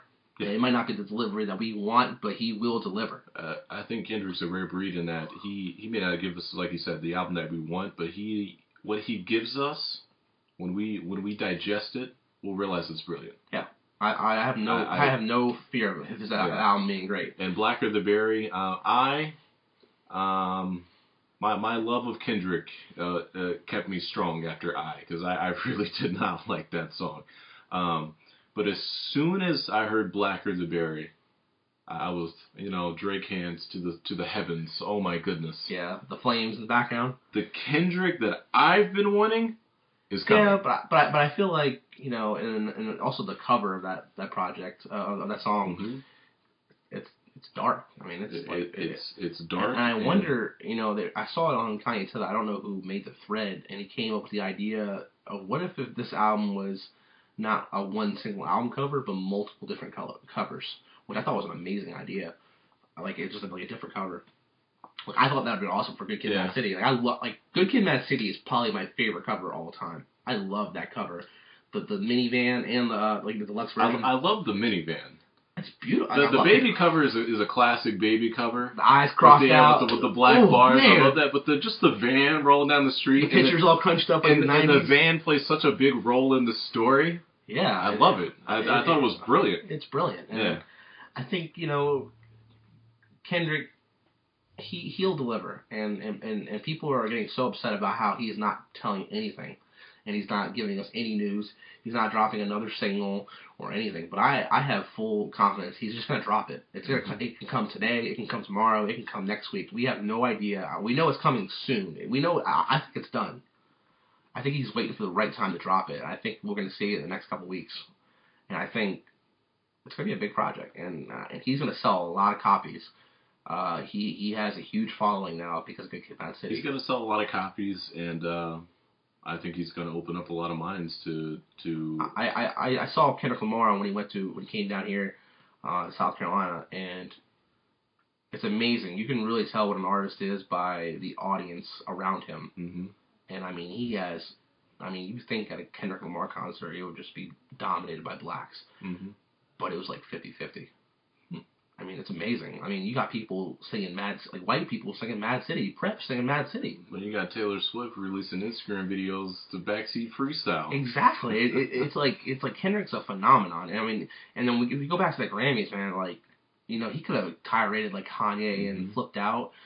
The best thing he ever did was go on that stage and probably deliver one of the best hip hop performances in a long time. Mm-hmm. I mean, that Imagine Dragons. I mean. And I know he said it on a previous song, my plan B is to win your heart before I win a Grammy. Mm-hmm. Powerful. I mean, I had goosebumps when I saw that award. A great artist will always cross racial, cultural lines. I feel like Kendrick's the first person that will...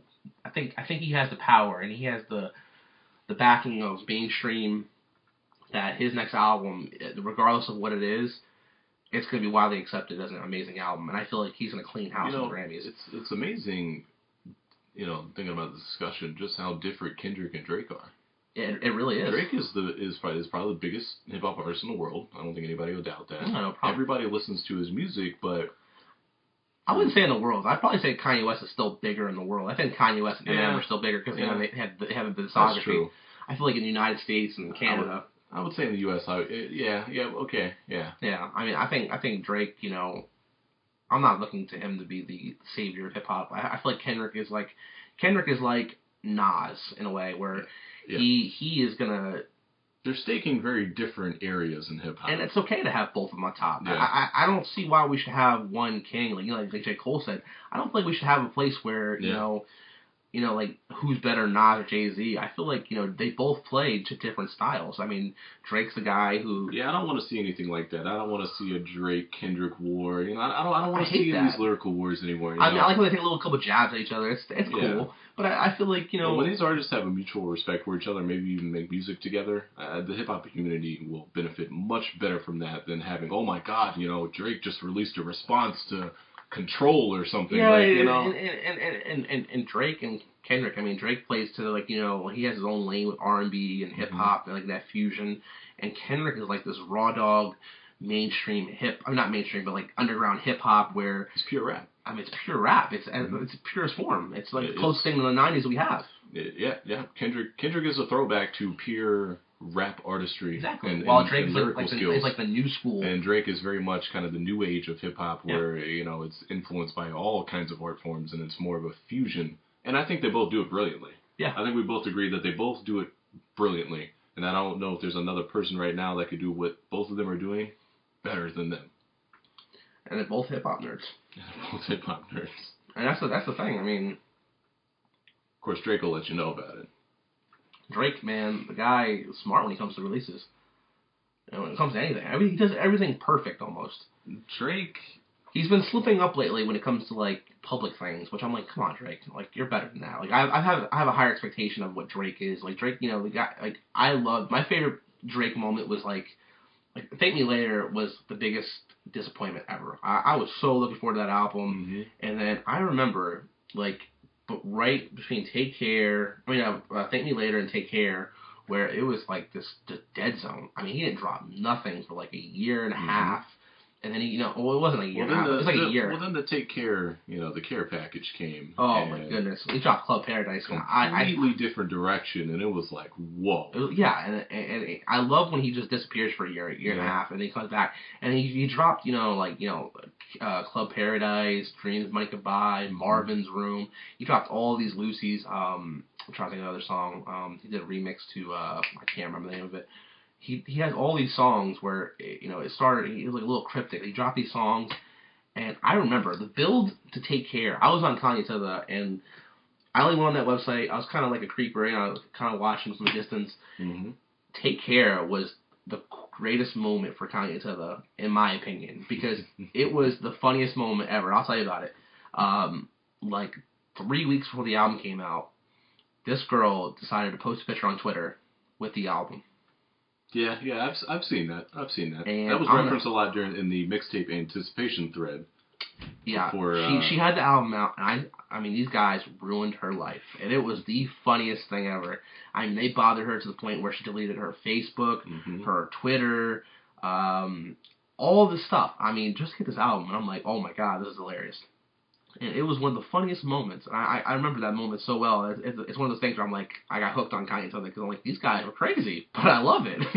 It's like watching a mess. And Kanye is one of those only forums where there's so many different opinions, and sometimes it goes really well and sometimes it's not. I mean, I see ridiculous things on there all the time, but there's certain people on there that I respect a lot when it comes to hip hop opinion, and I learned a lot from. I think it's the freest zone online for hip hop heads right now. Yeah, I mean, there's moderators, but you don't have moderators trying to control discussions, trying to move discussions. That's the beauty of it. Trying to form opinions, trying to craft mass opinions. I mean, you have almost a mosh pit of very well respected users who know what they're talking about. It's awesome. I respect the moderators. Place. Like on Kanye to a guy named Viabro. I mean, that guy, he puts in work on the website. I mean, he's the super Drake fan, and he embraces it, and it's okay. But if you look around, everybody respects the guy, and he's done like mixes of like the Take Care. I mean, he has everything. His this guy is photography thread is legendary. It's legendary. I respect that guy. That is one of the greatest threads. When I see him in a forum, I'm like, all right, this guy, he's always the first to something. Yeah, he is. And then like he's all like over the he's like the Drake super fan, and then like Brain Feeder is like the super Kendrick fan, and I love it, and they're both really really good. That's what I love about it. But then, there's also the bad one with it. I mean, I saw a guy the other day, and I wanted to punch him through my phone. He said that Kendrick Lamar EP or LP is better than Good Kid, Mad City and Section 80, and I laughed all the way home. Yeah, I did not get that. I was like, dude, what the hell are you talking about?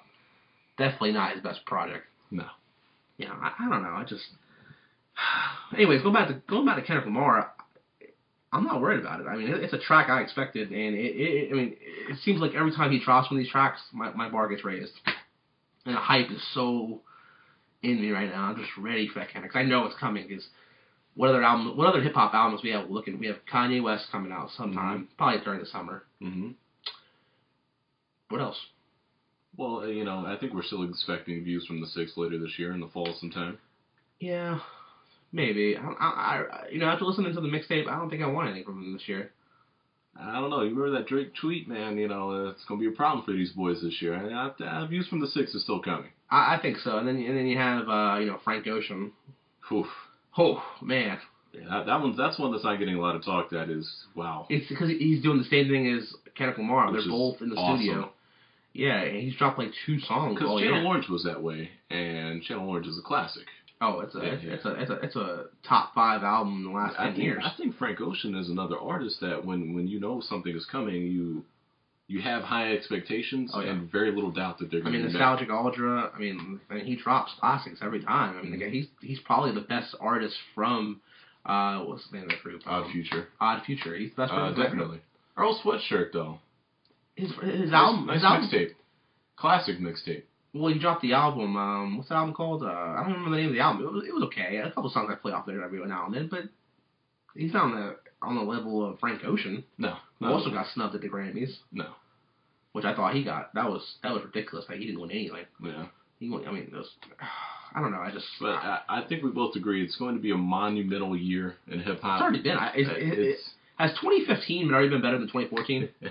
Well, January has some great releases. Obviously, you had Lupe. Yeah. Joey Badass, who I love, by the way. I love. Put you on him. I told you. I love that album. You still listened in 1999. Yes, I have. Oh, you have? Okay. I told you that. Okay. Let's not try to completely discrit my hip hop. Okay, I was going to say because somebody's already prepared to light it on fire. I'm sure. Yeah, he had the detonator. Yeah.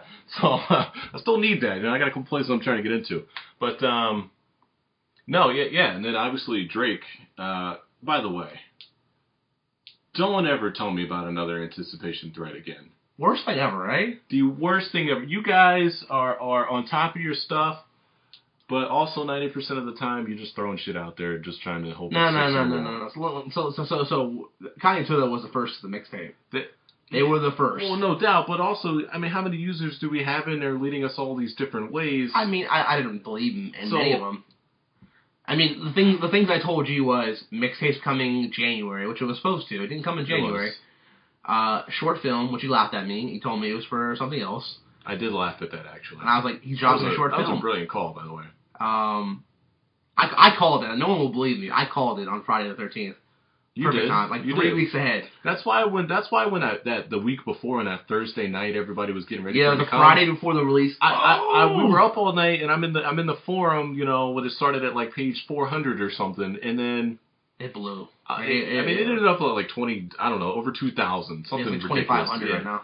But in the back of my mind, I was like, God, what you were saying still makes sense though. All-Star Weekend, the 6-year anniversary. 6-year anniversary. 6, which is obviously Drake's favorite number. It didn't make sense that it was going to come that week before. Yeah. We got all hyped up. We got all excited. We're feasting tonight. No. See, here's the thing. It was supposed to come out that day. Did you read the article that it was actually supposed to be originally a Gangsta Grillz mixtape? I did see that. By DJ Drama? I did see it was supposed to be a DJ Drama. Thank God. But then Birdman swooped in and said, absolutely not. Hell no, Playboy. This thing's going to sell 500,000 copies, which it did.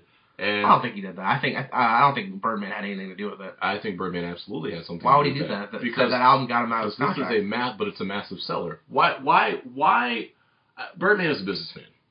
Why in the world would you let the biggest hip-hop artist in the country right now release a massively anticipated project as a free Gangsta Grillz mixtape? Let me ask you this. Views from the Six will sell more than this mixtape, right? Yeah. Yeah, see? Probably. Hey, Playboy. It does. Playboy. I've been reading contradictory stuff that we don't really know if he's out of his contract. It fulfilled his contract. It didn't because I don't know. Where does he go to? That's another thing. He goes to Toronto. Is he independent? Absolutely. Drake can do that. I think he can, but the thing is, it's like I think he can own OVO and actually handle distribution. Obviously, who is OVO distributor? Well, what if he just did digital from What's it? Warner Brothers distributes OVO, right? I think so. There's a relationship there already. Drake just becomes an official OVO artist, and I think that's easy. I think that's an easy move for him. I think though, like when a new, especially with new rapper, we always hear about the amazing Drake deal that he signed at the beginning. which pretty much gave him all writing power to his music. Mm-hmm. And I don't really believe that he had all writing power. I think the first album kind of shows that he was kind of pushed a certain way. Yeah. But I feel like your first record deal will really determine how well you'll be. How your career plays out. It is the most important, besides the music, it is the most important thing. Because as you see with J. Cole is this artist where before he got signed, mm-hmm. this guy was amazing. Yeah. And then Jay-Z comes in and goes, I need you to drop some singles, and then you get Cold World Sideline Story, mm-hmm. which is a shitty album. Not a very good album. It's not very good. And I'm going to disagree with that. Mr. Nice Watch, I mean, come on. I mean, it had a couple gems on there. I mean, But the Anticipation mixtape, Friday Night Lights, was a million times better, so it just looked terrible. Yeah, I don't know. Now it seems like J. Cole is trying to find his way again. And we should probably lead in with J. Cole's new. We're gonna do the review on the J. Cole album right now. Okay, that's a perfect segue because no, you're right. The mixtapes were his voice, and they were brilliant mixtapes. Yeah. And then he signs and he comes out with Cold World, which is a terrible album. It's a terrible album. Then he comes out. It's like a 5 out of 10, 6 out of 10. And album. then he comes out with Born Sinner, where he's still finding his way. He's still finding his way. There's more elements of that J. Cole that you loved there, especially from like the warm up. Yep. You know, and then now we lead into this new album. Then he goes away, right? Yeah, he just goes away. Then he goes away. What we're talking about, J. Cole, you know, the follow up to Born Sinner. You know, what is it going to be? When is it going to happen? And then all of a sudden, boom, an Amazon leak happens for, you know, it's probably 20. I sent you Forest Hills Drive. Like, I was like, what? What? Yeah, and then the thing is, a day later, like it's happening. No singles. I'm dropping this thing in December.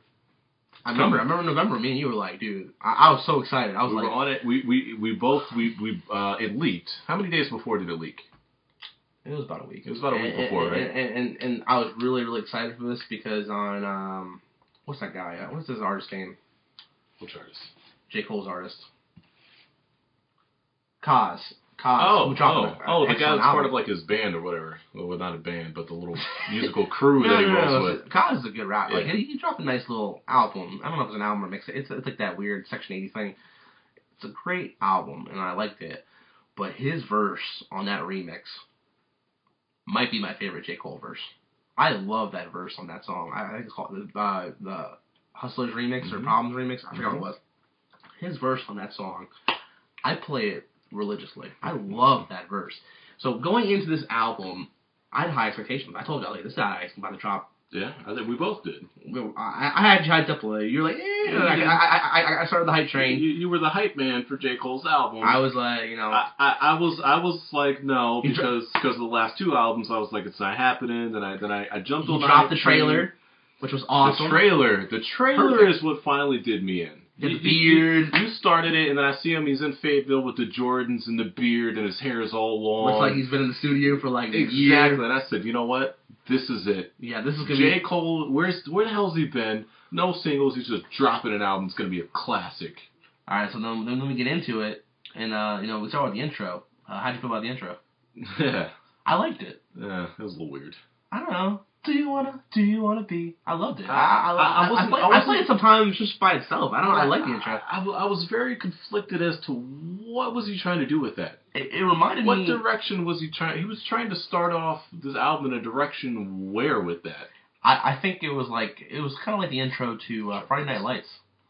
How Friday Night Lights, it was kind of like this like soft intro. Like it was kind of like where he's at, kind of trying to find himself, and I like the intro. It's a really good intro. And then it transitions into January 28th. Man. Which is a great song. It's an amazing song. Yeah. I love that song. I mean, he comes in and drops bars. Great sample. He comes with a direct message. I love it. I love January 28th because of what you just said, the message that it had. Yeah. What he was staking claim. Yes. With this album. Yeah, he said it right away. He said, I'm staking claim to the throne. Nobody can touch me. Yeah. Right? And then he gives us Wet Dreams, right? Love that song. I like it too. I mean, I love it. I really like it. It's a song. It's a song you play in your headphones, but never play it out in public. But it gets back to classic J. Cole. He's a great storyteller. Yeah, I mean, I love the instrumental to it. I love the beat to it. I love it. The subject matter, it's so real. Like no one's talking about that. But it's also something that we can all relate to. Yeah, we've all been there. We've all been there. I don't care who you are. It took you back, man. Exactly. Don't listen to it with your girlfriend. Anyway, so you listen to it and you're like, wow, and then the ending was just powerful. It had like a little hook that I kind of saw it coming, but I was like, very well done. Yeah. It's a very well done J. Cole song. That was a great song. Now you know what they say about that song. What's up? That song had been made like 3-4 years before the album. I believe it. It was left on the. It was started around Cole World, left on the floor during Born Center, and finally polished and put on the Forest Hills Drive. The weird thing is, though, sounds like it.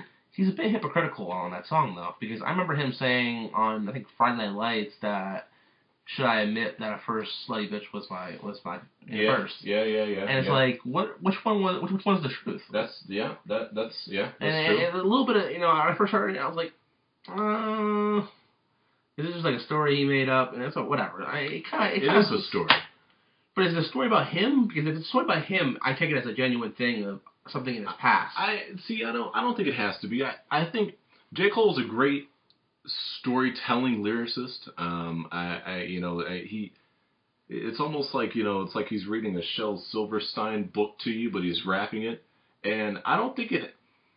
Because music is not always about the artist. It's something that the listeners can relate to, and I think he was making something that he knew his users could relate to. I like it. I think it's a very good rap story. But I feel like if it's not your story, if you're not telling the truth about it, why don't you just make it a song about a guy and a girl? Or maybe he was just coming up with a witty line and not being serious on Friday Night Lights. Possibly, but I don't know. That line was really deep in that song. It wasn't like a witty line. It was like a really, really deep confession line. How he felt really bad about it. But I like the song. I don't really play it ever out. I think I played it once by accident. I was at a cookout, and I played it. I had it playing in the car. I was grabbing food at the drive-thru. Yeah. Awkward moment. Don't ever do that. I'm listening to the song. Not playing Wet Dreams in public. Do not play Wet Dreams in public. It's just not a good. Because he's talking about watching porno, trying to get a stroke right, and the lady opens up the door and listens to it. I'm like, oh, what? Yeah, exactly. It was a needle track. Like, okay, you can never play that out loud. So we both like it. I don't love it. I don't know. It's a weird placement on the album. I don't know. It shouldn't have been there. Yeah. It should have been farther down the track list. Yeah. It really kills what January 28th established. It kills the vibe that he had just created on January 28th. Yeah, January 28th, I'm like, okay, he's about to be in this demeanor. He's staking claim. Yeah. This is my crown. I'm coming for it. Exactly. And then we get Wet Dreams. And then and Wet Dreams kind of just shifts the motion. It's very jarring, actually. When you listen to that song, it really just changes the page way too fast. It does. And it's hard to get back to it. Now, 03 Adolescence. See, I feel like these two tracks should have been moved down the track list. Exactly. 03 Adolescence kind of goes hand in hand with Wet Dreams. I love this song. It was a really good song. You can really relate to the story. It is definitely At first, I didn't like the beat. It's grown on me a lot, though. I like it. I like how the story kind of plays into it. A very, very powerful message. But, I still play it all the time. It's one of my favorites on the album. But then we get into the meat of the album here, where the album really starts to kind of pick up steam. Tale of Two Cities, man. God, Mike! That's a lyrical masterpiece right there. I wouldn't say masterpiece. Let's pump the brakes. Okay, maybe it's not a masterpiece. Pump the brakes there. But the beat, I don't know. I love that song. That's my favorite song on the project. I don't know. J. Cole's flow over the beat and the telling a story from two young sides. It's I don't know. I love the end of the song. I like the last minute of it. Like, Lord, forgive me for my son. Yeah, I love that song. I love that song. Fire Squad. I don't like the beat on the song. Don't like the beat on Fire Squad. Yeah, it kind of, I like it, but it's like, I don't know, it just doesn't fit him really well. He carries the track with his lyrical, but I feel like the beat was like, I don't know, it felt forced. I love what he said. I love the Elvis line about how, Elvis is the same way with Eminem, and Macklemore and Justin Timberlake, and how, because, Elvis is, people know that he stole, pretty much black rock and roll. Yeah, the 50s rock and roll is 40s, early 50s, black, blues, ragtime music. The only problem is I don't think Eminem should have been part of that. Yeah, and J. Cole had interesting comments about that. He said, "Look, that was not disrespect." He said, "When I look at the greats, Eminem is right there for me." I think he backtracked on that, which I thought kind of you can't backtrack. You can't. It completely undercut. You either come with a message, you say it or don't say it, or you don't. Exactly. You can't put your message out there and feel as strongly as you did on this song and include one of the greats ever, saying that basically he's kind of what I feel like he just rhymed it together.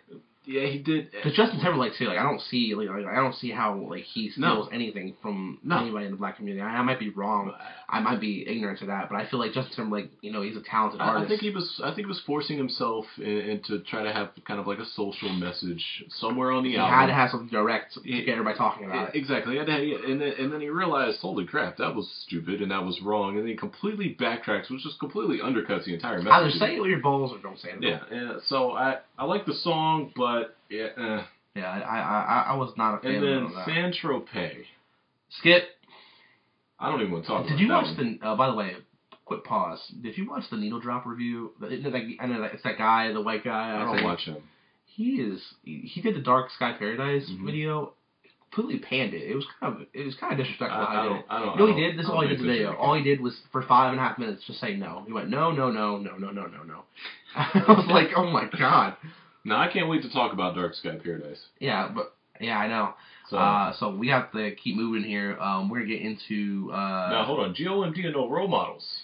Amazing songs. Amazing. And then I feel like the album completely loses its direction and falls right off the cliff. Like a potato chip, just dips. Hello. Apparently. Meh. Yeah. Love Yours. Not terrible, actually. It's not terrible. I think it's just tacked on there. And the Note to Self is just. Whatever. I don't know. What the hell? I listened to it once and I'll never listen to it again. It's just talking forever. The beginning is pretty good, though. Like, if you listen to the instrumental in the beginning, I love the beginning of it. I like how, Yeah, I instantly thought of Don't Get It from the Carter 3 when I listened to Note to Self. Yeah, but it's like, I don't know. Because Don't Get It was the same thing. It had a nice little hook or whatever at the beginning, and then Wayne just goes on a tirade. And But the thing is, J. Cole doesn't do that at all in this video. All he does is he just makes a video about how he just makes up like making up stories about Dale and her Jr. thing, which I thought was funny at first, but it's one of those things you laugh, you chuckle a little bit, but you'll never listen to it again. Yeah. And it's definitely a much better album than he's ever dropped. It's the best album he's ever dropped. It's not the best project. In my opinion, I give it like a 7.5, 7 out of 10. At what first is I this loved project? it. Oh, it's Friday Night Lights. Okay. Then the warm up. Mm-hmm. I mean, there's no, and then a little bit farther down, you go downstairs. I guess you could put 2014 there, but I mean, 2014 is it's lack of consistency. I feel we had such high expectations for it. It started off well, kind of wobbled a little bit, got really strong, and then fell off again. Yeah, just a very inconsistent album. It's the same thing with all of J. Cole's projects. Yeah. J. Cole's projects always start off really, really well, and then they just dip. He's never found his voice. He can't carry a project by himself. That's another point I've always made about this album. Jay, you can't do every bar, every hook, man. You're not that guy. You cannot be the only person on an album and carry it. You cannot. It will not work. You can't do all the production either. I feel like, especially that's the reason why I like this album a lot more. Not as much production by him. Things sounded a little bit different. Yeah. I don't know. But it was too inconsistent. It was. You need some features. You need a couple hooks singing by somebody else. Like, he can't carry a whole project by himself. Look at Kanye's albums. No shame in it. No, there's no shame in that. What are some of the best moments on all of Kanye's albums? Are amazing. College Dropout is just a showcase of other artists. Yeah. On his amazing production. Yeah, well, I mean, Dark Twisted Fantasy. So what's your final rating on For a Slow Drive? I gave it a 7 out of 10, 7.5. Originally, I think I said like an 8.2. Yeah, that's where I was. 8.2. It's kind of went down a little because the replay value is. The problem is, you're exactly right. There is not a lot of replay value for me. The only reason I think I ever listened to it again because I put the CD in my car and never took it out. Same thing. I don't go into my Spotify and search for it. I'm sorry, I don't. I might search out a couple songs and throw them on a playlist. like Tale of Two Cities and GOMD, Wet Dreams, and January 28th. I'm not gonna listen to the album though. I I don't like Rolling Stone, but I don't think I think about 3.5 out of 5 stars. Probably like a 6.5. 6.5, a little brutal on there. I'm telling you, man. The more I listen to the album, the more I realize it's like a light 7.5 on it. But my problem there is no consistent voice on the album. Yeah, a lot of different. It's wobbly, and then it falls completely. It's got great moments. So maybe the great moments are good enough to rise it up to a 7. But as a whole, looking at it, digesting it, I don't like Tales of Two Cities and Fire Squad and Get Off My Name. The good songs are very good. They're very good songs, but then bad songs are really bad. Really bad songs, and then a couple that are just meh. You know? I just feel like But the end is what does me in. The way it falls off so hard that I can't. I don't know. Yep, and then I don't know. So, I'm not a big fan. So final verdict, we'll probably get like a 7 out of 10. No, I love J. Cole. I love J. Cole. Friday Night Lights is one of my favorite mixtapes ever. He has not hit that level yet. He just has never found that voice again. It's unfortunate. Yeah, I feel like the way Forest Hills Drive was done. If he continues in that direction, if he disappears again and comes back, I think we can finally hear that J. Cole project we've been expecting. Maybe not the one we want, but just the what we've been expecting. Something that's maybe not great, but something that's really good, really authentic J. Cole, that's consistent, that's his voice. I think this is super authentic, but I think the problem is he's been doing the same thing. But he can't pull the other things together. It is a very authentic project, but it's very inconsistent. It's inconsistent because I feel like it's also the same, like, the beats are different, but I feel like his flow and everything has kind of been the same. Yeah. And it's scaring you, because the thing is, it's like, okay, J. Cole, that was your 3rd album. We're going to 4th. Like, you were supposed to be the savior of hip-hop. You were supposed to be better. Like, people used to think, I used to love J. Cole more than Drake. Yeah. I used to love J. Cole more than Kendrick. He's fallen down into number 3. Let's go back in time. Would we have ever thought that Drake would have ended up being the better artist? We're going to kill for that. Than J. Cole? I will 100% say that Drake's the better artist. Drake's absolutely the better artist. But would we have thought that back then? No. Like during like So Far Gone, like I saw that peak for him, and before Take Care, and like when Friday Night Lights dropped, I think that was around the same time. I remember after Thank Me Later, I was such a huge Drake fan. I think this point. Thank Me Later came out, I still listened to it, but you just never. It was like being with a girl you don't really want to be with. It's like, okay, she's here, but God. It was a pig with lipstick on it. I wish there was something better. And you kept going back to So Far Gone. And it's the same exact thing. Like, it's like Jesus. Like, and it scared you. It made you think that, well, maybe So Far Gone was, he was the next big thing with Comeback Season. He was, I saw somebody say he was the next big thing with Comeback Season. He was the Rookie of the Year with So Far Gone. But then what was Thank Me Later? Thank Me Later was sophomore slump. I think Thank Me Later was a major league debut where you batted about 180 and got sent back to the minors. It's like football when the quarterbacks, first year, they have an amazing first year, second year. But then, like you said, he disappeared, and oh my God, he dropped a Care package, and then he dropped one of the best albums of the 2000s, and Drake has been there ever since. For me, though, that album, I don't know. I would never think that J. Cole would have probably been better. I felt like J. Cole was like where Kendrick is right now. That's where J. Cole was supposed to be. Yeah, exactly. He's failing to hit those expectations. But the problem is J. Cole has never progressed. He's never. He stayed stagnant. He's actually went down a little bit. He's been the same. Friday Night Lights was unfortunately so far J. Cole's peak. Sideline Story. Okay, you can make an excuse for that album. Drake had a terrible debut. Yeah. J. Cole had a terrible debut. But then Drake came with Take Care, and J. Cole came with Born Center. And Born Center I never listened to. I mean, there's a couple good songs on it. Drake came with Nothing Was the Same. Not as good as Take Care, but still a very good album. Production was amazing. Tight, yeah. And then we get Forest Hills Drive, which is... It's good, but it's not there yet. It's the perfect album. It's the perfect album for J. Cole's career, though. Inconsistent and wandering. It is, and it's sad.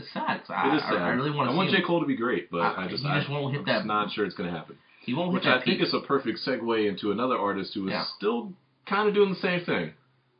See, me and you, this is where we're going to be a little divided here.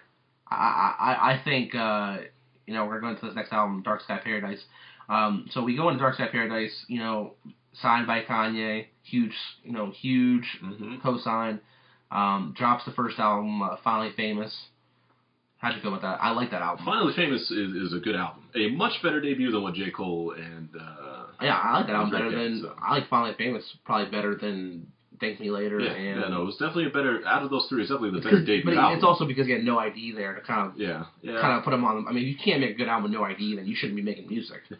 No ID is the guy. If you have talent and you're with No ID, you better put out something that's... because if you don't... Sort of good. Go home. Take your ball, go home. Because, like, No ID is an amazing producer. The guy who makes great music. Well, yeah, I mean, Kanye calls him out as his mentor. What was that, the last song on... Graduation? On Graduation, great song, great tribute to No ID. It just tells you the greatness of No ID. But anyways... So going into Dark Sky Paradise, so then you had, Finally Famous, pretty good. And then he drops... But then we drop... Well, it's like when you go to Taco Bell at 3 in the morning. He drops this diarrhea called Hall of Fame. Hall of Fame. I listened to it once, and I did the, Russell Westbrook, alley-oop, slam dunk into the hoop, into my recycling men. Who won the dunk contest this year? I forgot his name. Zach LaVine. Zach LaVine did. Monster. Zach LaVine did my trash can. It's telling when the song that got talked about the most on Hall of Fame was one that didn't make the album. Yep. And people weren't even talking about Big Sean's verse on that song. No. So yeah, and then tells you what you need to know about Hall of Fame. Yeah, it was just average. I mean, it had Beware with Janae Aiko and I think Lil Wayne. That was a nice little song. I think anytime Janae jumps on a hip hop song, though, it's gonna be sort of good, So I mean, you have all these people where it's not Big Sean's one of the people who's still trying to find his lane in hip hop. That's why I said similar to Forest Hills. I mean, Big Sean has always been a guy who we looked at him as he's very talented. Does amazing guest verses. He does amazing. I mean, come on, Mercy, and not New God Flow. Click. Yeah, Click, and then on Nothing Was the Same. All Me. All Me. Oh gosh, Jesus. Stole the show on that verse. Sometimes I think that's the best verse on the album. It's not, but keep going. That's why I said sometimes, Brandon. Anyways, so leading the Dark Sky Paradise, I had high expectations for this one also. It's the same thing as Forest Hills Drive. Same thing. Huge hype. Big Sean's dropping the album we've been expecting. I mean, and then he dropped first quarter last year, which was awesome. Fourth quarter. He dropped Paradise. Which is amazing. And then Blessings came out. Oh. Man, Blessings came out and... First of all, the beat on Paradise is... Wow. It's an amazing beat. And Michael made it again. Oh, God. And then you go into Dark Sky Paradise. I have high hopes. I saw the trailer drops a couple weeks before, and you hear that Kanye beat, and you're like, oh, damn. It's about to be on. It's here. It's here. Big Sean's about to mess around and drop a classic. So this leaks on Thursday. Put the headphones on. And I start listening to it. And, first I go into the intro. I like the intro. Nice flow, direct. It's just like J. Cole with January 28th. It's this intro where he's kind of taking a brass chain on hip-hop. He's like, I'm going for it. I'm putting it out there. And here's my direct message. And his flow, he changes it up. It's a nice beat. I love Skyscrapers, actually. It's a great song. I love it, yeah. And then the transitions on this album, awesome. Mm-hmm. I love how the songs transitioned so well. It was really well polished on how they transitioned so well in the next song. Mm-hmm. So then it just jumps right into Blessings.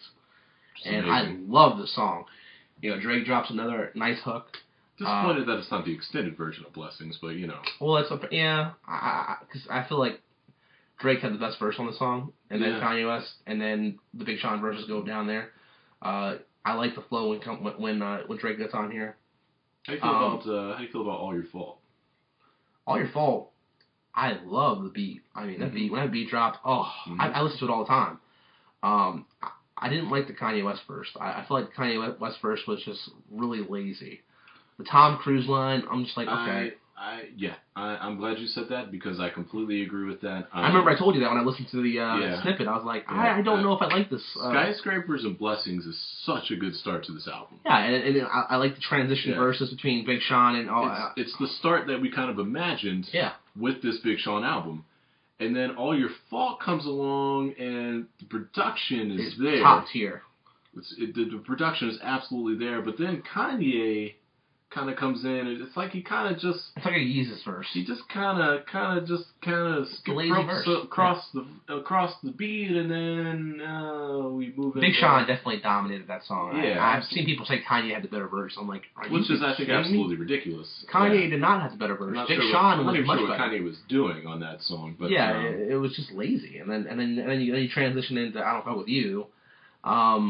It's a good song. I mean, it's a nice little single. Yeah. He needed the single for the album. I definitely appreciate the second part of that song. I like I'm not a big fan of the E40 verse. After listening to it, it's the beginning of it's okay. It's just first of all, it comes out of nowhere. It's E40. Yeah, I mean he's a legend, but yeah, I don't know why he's on the song. It just doesn't fit. And then the second part of the song is excellent. You know, it goes right in, yep. Plays really good, and then it transitions into Play No Games, which is the biggest grower on this album for me. I love this song. I love the sample of it. I love Mr. Dollar Signs. I love him, and it's a great song. It plays. At first, I didn't like it. See, this is the problem I have with it. This is where Dark Sky Paradise starts to fall into the trap that Forest Hills Drive did, which is the placement of certain songs. True. Play No Games just feels like it's cramming R&B down my throat to get it onto the album. I listened to it and I enjoyed it. I liked the song, so the placement might have been wrong, but I felt like I don't dislike the song. I can't stand the placement, and I think the placement of a song can actually negatively affect your view of it, which... Well, I think he put that song there because I Don't Fuck With You is before that. And I think that some kind of has to play with it. But the thing is, it's like, what's the direction of this album? There's no direction. It's kind of like he just kind of threw all these songs out where, it's the same pitfall. And the production, it's super dark, but then it's not dark. And then it doesn't have identity. It loses its value in, Dark Side Paradise is supposed to be like the super dark album where Blessings is kind of dark. All Your Fault is not really dark, but then it just kind of loses its identity. I have to, for me, when I listen to this album, I wanted this to be the sequel to Detroit, which is my favorite project by him. Yeah. Big Sean, I listen to Detroit all the time. It's an amazing project. And, you keep listening to it, and I don't know, Play No Games is amazing. I love the song. It's a really good song. Dollar Signs does his thing like usual. Chris Brown, I'm not a big fan of Chris Brown, but he did his thing on the song. And then let me get that KY out, man. Paradise, man. Whew. Mike Will made it. Comes in with that beat. That second verse, man. Second verse comes through, but it did bother me though because you can definitely tell he added on to that verse at a later time. It didn't sound the same, but that super duper flow, man. Whew.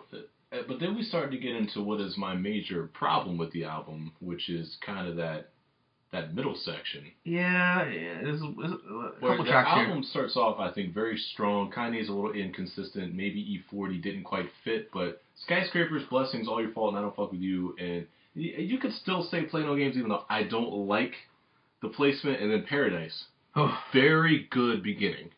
Okay. Yeah. My only problem with that is Play No Games and where it is, but that very good beginning of the album. But then we started to get into kind of the middle to the end, Win Some, Lose Some. I listened to it and I was like, it's a good track. Probably never listen to it again. It's just the track. It's just boring. I don't know. It's just like him venting, and it's venting over an average beat. Yeah. The production's not the greatest. That's my problem with it. I mean, the verses are not terrible. It's the production. It's not there. It's that the beat just does not. It doesn't give Big Sean a lot to work with there, and I don't know. And then we get into Stay Down. I'm gonna be honest. I don't even remember Stay Down. It's like I didn't like the hook on it. I don't think I remember what it was. I just didn't like the hook on it, and the beat again. It's just not there. Yeah, it just doesn't connect. I still have a fresh take on this because I listened to it. I listened to it last night, and then I listened to it again this morning. I've been on it for about a week. I've been kind of going. Yeah. I was later to the game because we're not gonna get into why, but I don't know. I'm going to be honest with you, man. After Paradise, it picks back up with I Know and then Deep. I actually liked One Man Can Change the World. Oh, my God. Are you kidding me? Yeah, no, I liked it. And now, does it belong on this album? No. I mean, is it a nice, probably like just by itself song? Sure. I Know is a really good track. It's another DJ Mustard song. It's going to be a popular song. I know. I love I Know. But I'm a big Janae fan. A lot of her guest stuff comes through, man. Comes through every time. Yeah. And then Deep. Finally, we got a nice Lil Wayne verse.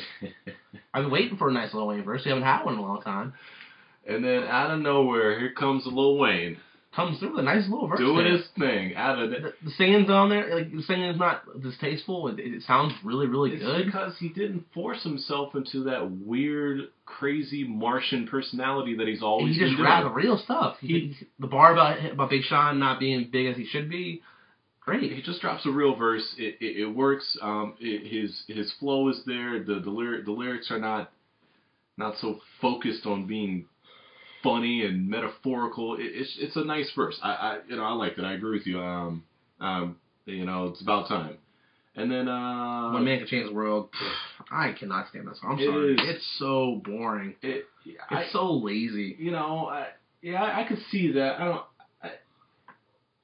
The problem is the placement. Like, it probably doesn't belong on this album.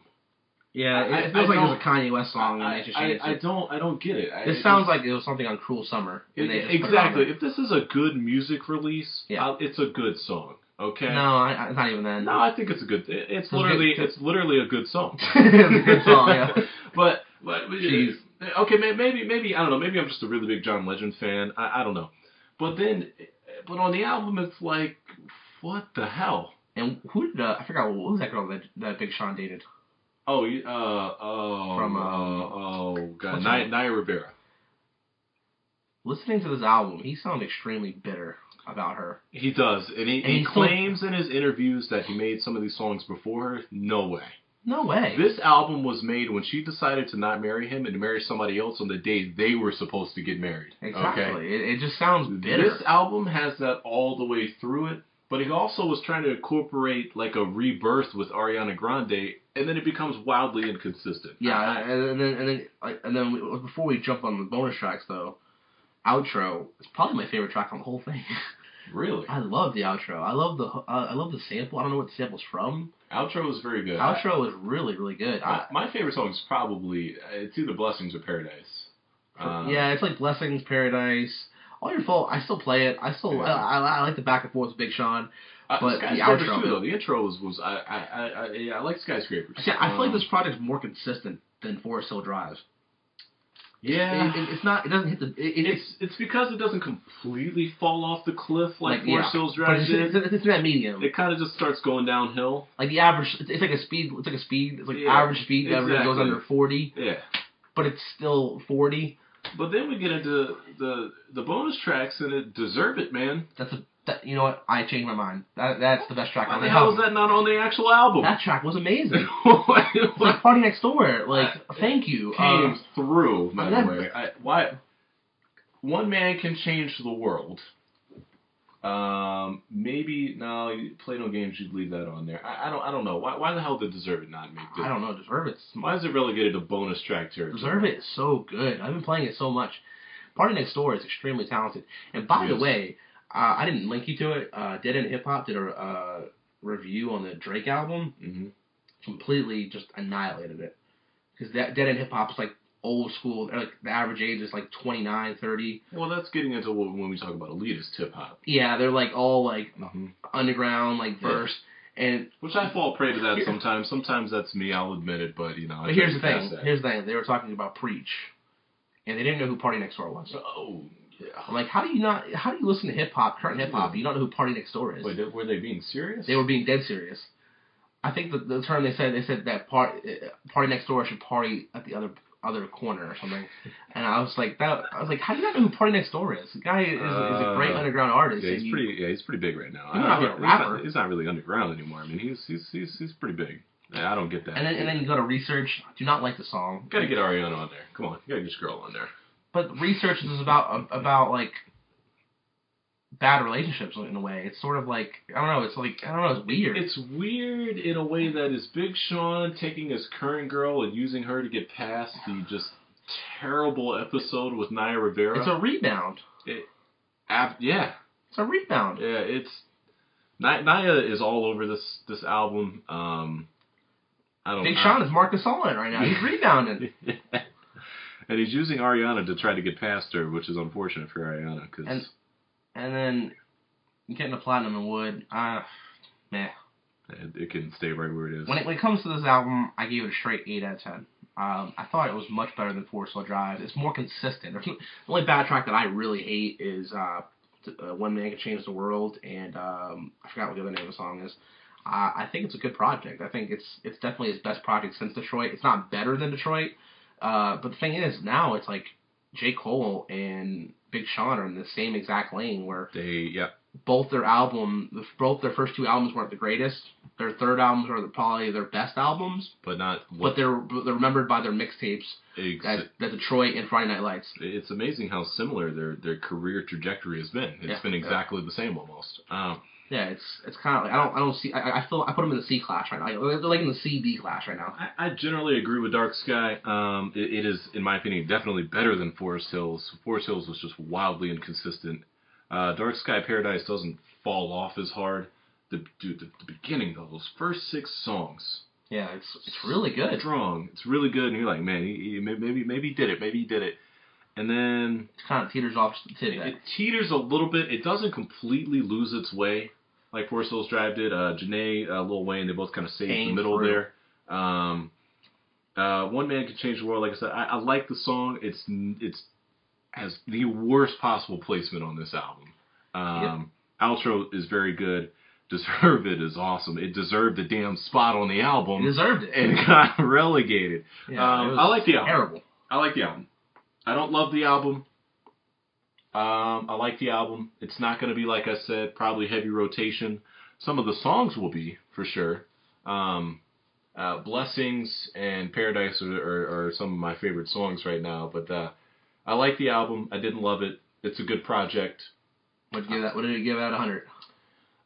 So I gave Forest Hills Drive. I said a 6.5. I was probably being a little hard on it. I would probably, if you want to get, I don't quite give it a 7. But you gave Forest Hills Drive like it falls off too hard for me, man. It completely loses its way. It's like a 7.9 for me. It's like a 79 out of 100. What, Forest Hills Drive? No. Okay, yeah. I would agree with that. I'd probably say like a 75. I like it. It's a good album. It's a solid release at the beginning of the year. I think by the end of the year, it'll be kind of relegated to... we won't remember it. We're not going to really remember it. We're not going to be bumping it that much. But it's going to be something we're going to play till Kendrick Lamar comes out. It's a good holdover. I hate to say that because I like Big Sean. It's like when you go to TGI Fridays. But it's like when you're just feeling like, dude, I need something right now. Big Sean gave it to us. He gave us something. It's like when you go to dinner at TGI Fridays. He gave us something. Well, we're gonna call this album Cheese Sticks. Yes. So now that gets us to. If you're reading this, it's too late. Yep. Now, me and you have not. We have purposely not talked about this album. We have not gotten into this for the sake of the podcast. See, this is the meat right here. This is where we get kind of divided here. So it's unfortunate we had to come at the end. Hopefully, if you're still listening, hopefully, we're here. Probably there's no listeners. I mean, it's like I can't believe we recorded this long. It's getting cold here. We're both huge Drake fans. Huge. We're both huge Take Care fans. I'm a very big Nothing Was the Same fan. I mean, it's like the album has tighter production, but it's not on the same level. I love Nothing Was the Same. I've always enjoyed listening to it. For a while there, but I even went back and forth. I hate to admit this because now it's so obvious. I went back and forth on which album do I like better. Take Care or Nothing Was the Same. Well, people think Nothing Was the Same. Like on Kanye said that most people think Nothing Was the Same is better. I love Nothing Was the Same. The production. It's great production. Is amazing. But when you said it's all about the feels, right? It's all about feels. No album as brooding and as deep as Take Care. It is. It's amazing. So then we get to. If you're reading this, it's too late, right? Yeah. This was my first You know, Kanye too. Obviously, I'd seen it and I'd been there, but I never dove into your forums with you guys until this anticipation thread started up. It was brutal. And oh my God, I barely made it out alive. It's terrible. It terrible me. Pleasure. Everybody was like, "I'm staying up tonight." And I was like, I guess I got to stay up, man. Yeah. I'm not all hours. It was killing me. I didn't sleep for like 2 weeks. Nothing, and then we kept getting nothing. Yeah. Then we get a couple of tweets here and there. Bunch of Instagram posts, and Drake was doing that on purpose. Oh, I hate that guy. Trolling the hell out of us, driving us crazy. Hey, we gonna see. We gonna see. Oh God, man. You gonna need a widescreen for this. Which is, like, can we be honest? Funniest one ever. The funniest thing ever. Yeah. Obi is the official mascot of this podcast. Yeah. Oh, that guy. If Obi, if somehow you're listening, please come on. I will do whatever you need to. Like, please be our first guest, dude. We love you around here. Okay. It's too. We oh, we'll get into another episode about AJ. Obi will have a special section on AJ. Oh God, you guys will meet AJ. So going into this mixtape / album, I'm just gonna call it that because people argue back and forth. So we have this anticipation thread, right? Yeah, it's building. It's building. We had the Instagram posts. We had the tweets. Who said it at first that it was coming out? DeMar DeRozan. Opened his big mouth and said, Drake definitely has a mixtape come out. I've heard a little bit of it. And that's when my legs got deteriorated. Yep. And then it really picked up steam when P. Rain, at the end of January, said, oh, Drake's got a mixtape, and it's some of the best stuff I've ever heard from him. Boom. Yeah. Start up the anticipation thread. I mean, I had that in my favorites. Yeah. I had that tab open on my computer for, I don't know, 8-9 days. I don't know how long. I don't remember. It's all bad. So this whole week we're on this journey. It was week before Friday the 13th. Yep. And it gets to the point where we are just fiending for this Drake, man. The worst it got was February 6th. That was the day where we literally stayed up to like 5 a.m. Yep. We both had to work at like 9 in the morning the next day. And, oh my goodness, you were so mad at me because I was like, this thing's coming out. And it didn't come. It did not come. And we're like, what happened? And then, like, the quote-unquote inside sources that were in the thread said, hey, it was supposed to come. We had no idea. But then it kept happening. Well, I knew, like, after Friday, if it doesn't come, it's coming next week. It has to come next week.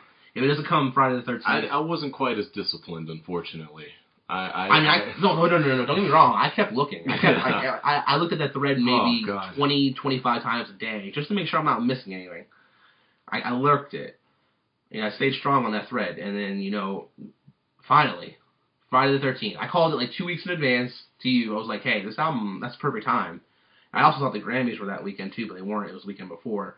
But that was the perfect time.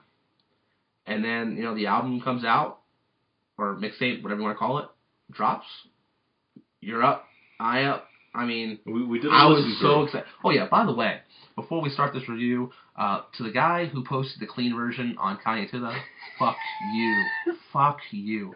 I was so excited. I clicked on the link, I was like, I automatically hit buy, and then I called you and you went, God damn it, I bought the clean version. Yeah, I'm just sitting there listening to 6 Man Clean. I'm like, ouch. Ouch. But you know what? It's okay because I play it at work and I don't get in trouble. That's true, Okay, so we start a listening session. Yeah, so we're listening. We're sitting. We're both texting each other. We're like, all right, we're about to start this thing. We're about to get it going. We gonna see.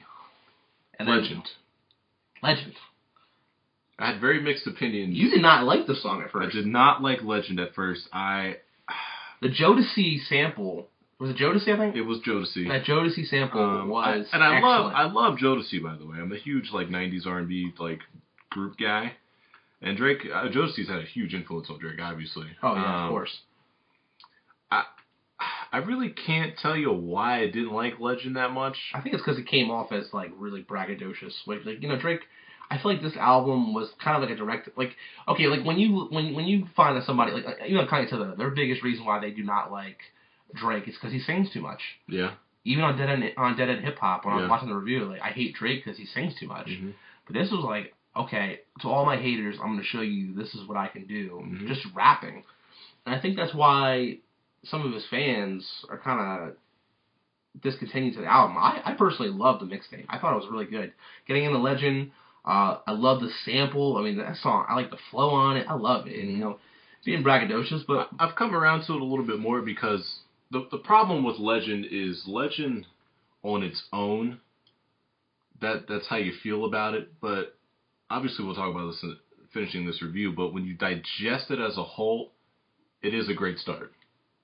It is a great start to the album. He immediately starts silencing haters, doubters, people who don't like his style, saying, "This is my style. I'm great at this. Nobody has done this before." I think Drake's is a great, you know, lyricist. I mean, that guy bar for bar can write with anybody. So, and then energy. I got energy. Got a lot of energy. That beat, man, beat's nice. That I love that song. The thing I love about this project is the production. The production is very good. Very, very clean. It was a good song, but the only my biggest, it's a kind of a knock to this whole album / mixtape is Drake's kind of getting to that Rick Ross kind of level where it's like, tone it down, big boy. Yeah. Like I know you got enemies, and the thing that made me really mad was that your first enemy is a woman. That I am so glad you made that point. Because it's like Drake, I love your music, but telling people to run up on you like that, you gotta stop, man. I love your work. I love everything you do, but it's like you kind of cross that line. Like you've kind of finessed that line where sometimes it's okay, like, you know, headlines. So I'm gonna drop by like that, and you end up saying it was a song. It was just part of like music wise, but it just, you need to he kind of went overboard just a tad bit, and it kind of like take it down. That gets into the major problem and I told you this. It gets into the major problem I had with the article, and it started with the video or with the album, and it started with the video.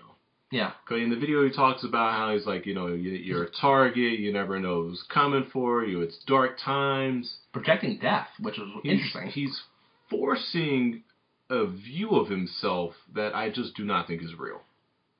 I don't think it's real either, but the thing is, you know, listening to it, I feel like it's paranoia when you're that big of a star. Yeah, but I think it's paranoia brought on by him wanting to have that kind of lifestyle.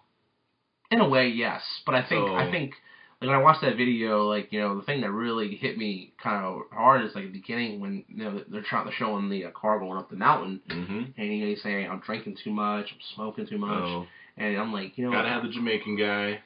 Yeah, and you know, it's a beautifully shot video. Drake's Jamaican thing, by the way. I don't have a problem with that because it's like me. Like I'm super Italian. I don't really talk Italian when I'm with people, but when I'm with my family or something, Drake's Jamaican thing is fake. Whatever. I really don't care. No, however he likes to talk to his friends, it's okay. I think he's trying to make a Canadian standpoint style come through, make it popular. Yeah. But you know, watching that video, a lot of projections of death. You know, it was beautifully shot. I love the cinematography was amazing. It was. I mean, the shot where he gets off the bed and he walks towards that apartment, the window. You see the view out the window. It's amazing. Beautiful. Going up the mountain. Yeah. The red scene where he's like walking through and I love where they're in the Jeep and they're driving and you just have this camera kind of situated in the corner looking at the driver and then Drake is the passenger. You know, I don't know. It was shot very well. Yeah, I love that. Obviously, there was a lot of money put into this short film. I love the shot of him at the coffee shop, seeing the people in Toronto walking by. I thought it was a really nice scene. Yeah. But again, it's dark energy that pervades this album that I think is a little forced. It's a bit forced. Which is very good project. Yeah, I think. So, well, let's get into these songs more, because then we can flesh that out. Yeah, so, I think like 10 bands, you know. 10 bands. I love that song. I mean, the Nike band line, I love that line. The song. The flow is, you know, kind of kicks in, and then, you know, it goes through. I love the song. And then the first song from the video, Know Yourself. My God. I love, you know, he's talking about running through the six with my, I love that. I love it. But then that gets back to, you know, I'm running through the six with my woes, like. No, I'm sorry. This is where we're going to have a little bit of a problem. It's forced. It's not forced. I love it musically, but when you take a step back, it's forced. What's forced about it? Okay, so I think like it's not forced because it's not like he's hiding in Toronto. He's everywhere in Toronto. No, what's forced is the dark nature of what his lifestyle is supposedly like now. He's got this crew that he runs with, and some of these people are running up on him, and he says, come at me and see how it is, and things like that. Yeah, Drake, man, come on, you're not a gangbanger. I don't think that's how I see it. I see it as it's a track kind of rolling with your boys, and you are right with the whole run up thing, and it's like Drake stop. But I mean, I don't know what he's portraying. Like I like the song. I love the production. I mean that sub bass on that second part of that song is brilliant. You know how I know that song's great? When my girlfriend loves that song. My girlfriend does not. I mean, my girlfriend kind of likes rap. Like she only likes greatness. It's weird. Yeah. Really? Yeah, it's like she hates rap, but like Dark Twisted Fantasy, we play it all the time. Like when certain albums, Good Kid, Mad City loves it. Greatness crosses lines, man. But she doesn't. Now, don't get me wrong, listeners. Brandon, I love this project, and I love these songs. I Know Yourself is one of my favorite tracks on here. I feel like it's an energy song where you're gonna be able to listen to in the summertime. It's gonna be a great track, and so it's a nice little posse cut. It's a nice, I'm not a posse cut, but like a nice little song with your friends and stuff. It's a good little song. Yeah. I agree with that. And then, oh buddy, no telling. Ain't no telling. Yeah. I love this song. Yeah, it's one of my favorite songs. It starts off, nice little flow, suitcase. It kind of goes in. I like, and the biggest knock on Drake is, and they said it on Dead End Hip Hop. And at first I had the same problem, but then I realized when I went to the concert, how he does that singing verse thing. Mm-hmm. He does it on purpose. You know why? Because when you go to a concert, it sounds awesome when everybody's singing that out loud. And I noticed that. If you listen to Take Care, it's an amazing project. When I listen to Take Care live, it didn't translate the same way. But Nothing Was the Same. When I heard that live, it sounded like he had the concert in mind when he made that album. Because the echoiness of it, the production certainly, the lyrics, definitely, it all translate to a concert. So when he's like suitcase, I can hear that when I go to the next Drake concert. That's gonna be a huge bar, like 10 bands, everybody's gonna be singing that. Yeah, no, I absolutely agree with that. And I feel like these are bangers, things to bump to. Well, Take Care of no. I mean, obviously, that's such a dark, brooding album. I mean, you can't do that. Marvin's Room, like Marvin's Room is a great song. Concert, Crew Love, amazing. Yeah. That was powerful when I saw that live. These songs, I feel like this project is like a summer project. I feel like this project's for the summertime. Views from the Six will be Take Care-ish. It's a fan-driven project. Drake's giving us what we wanted. He's given us what we wanted and also what the haters want also. Yeah. I've also noticed that a lot of people who didn't like Drake, this is their favorite project because he's just going bar for bar, going nasty. His shots at Tyga on No Tellin', that I don't know what that sample was at the second half, is amazing. I love that part of the song. It goes in so nicely. The rap's nice. It's my favorite part of the whole album is that second half of that song. I love it. Well, we both love No Tellin'. No Tellin' is amazing. How do you feel about Madonna?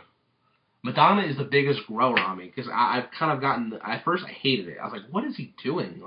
He's mumbling, and then I have this I kind of see where he's coming from. It's like him in the club, just drunk, talking to some random model or somebody. Get in the car, honey, and I feel like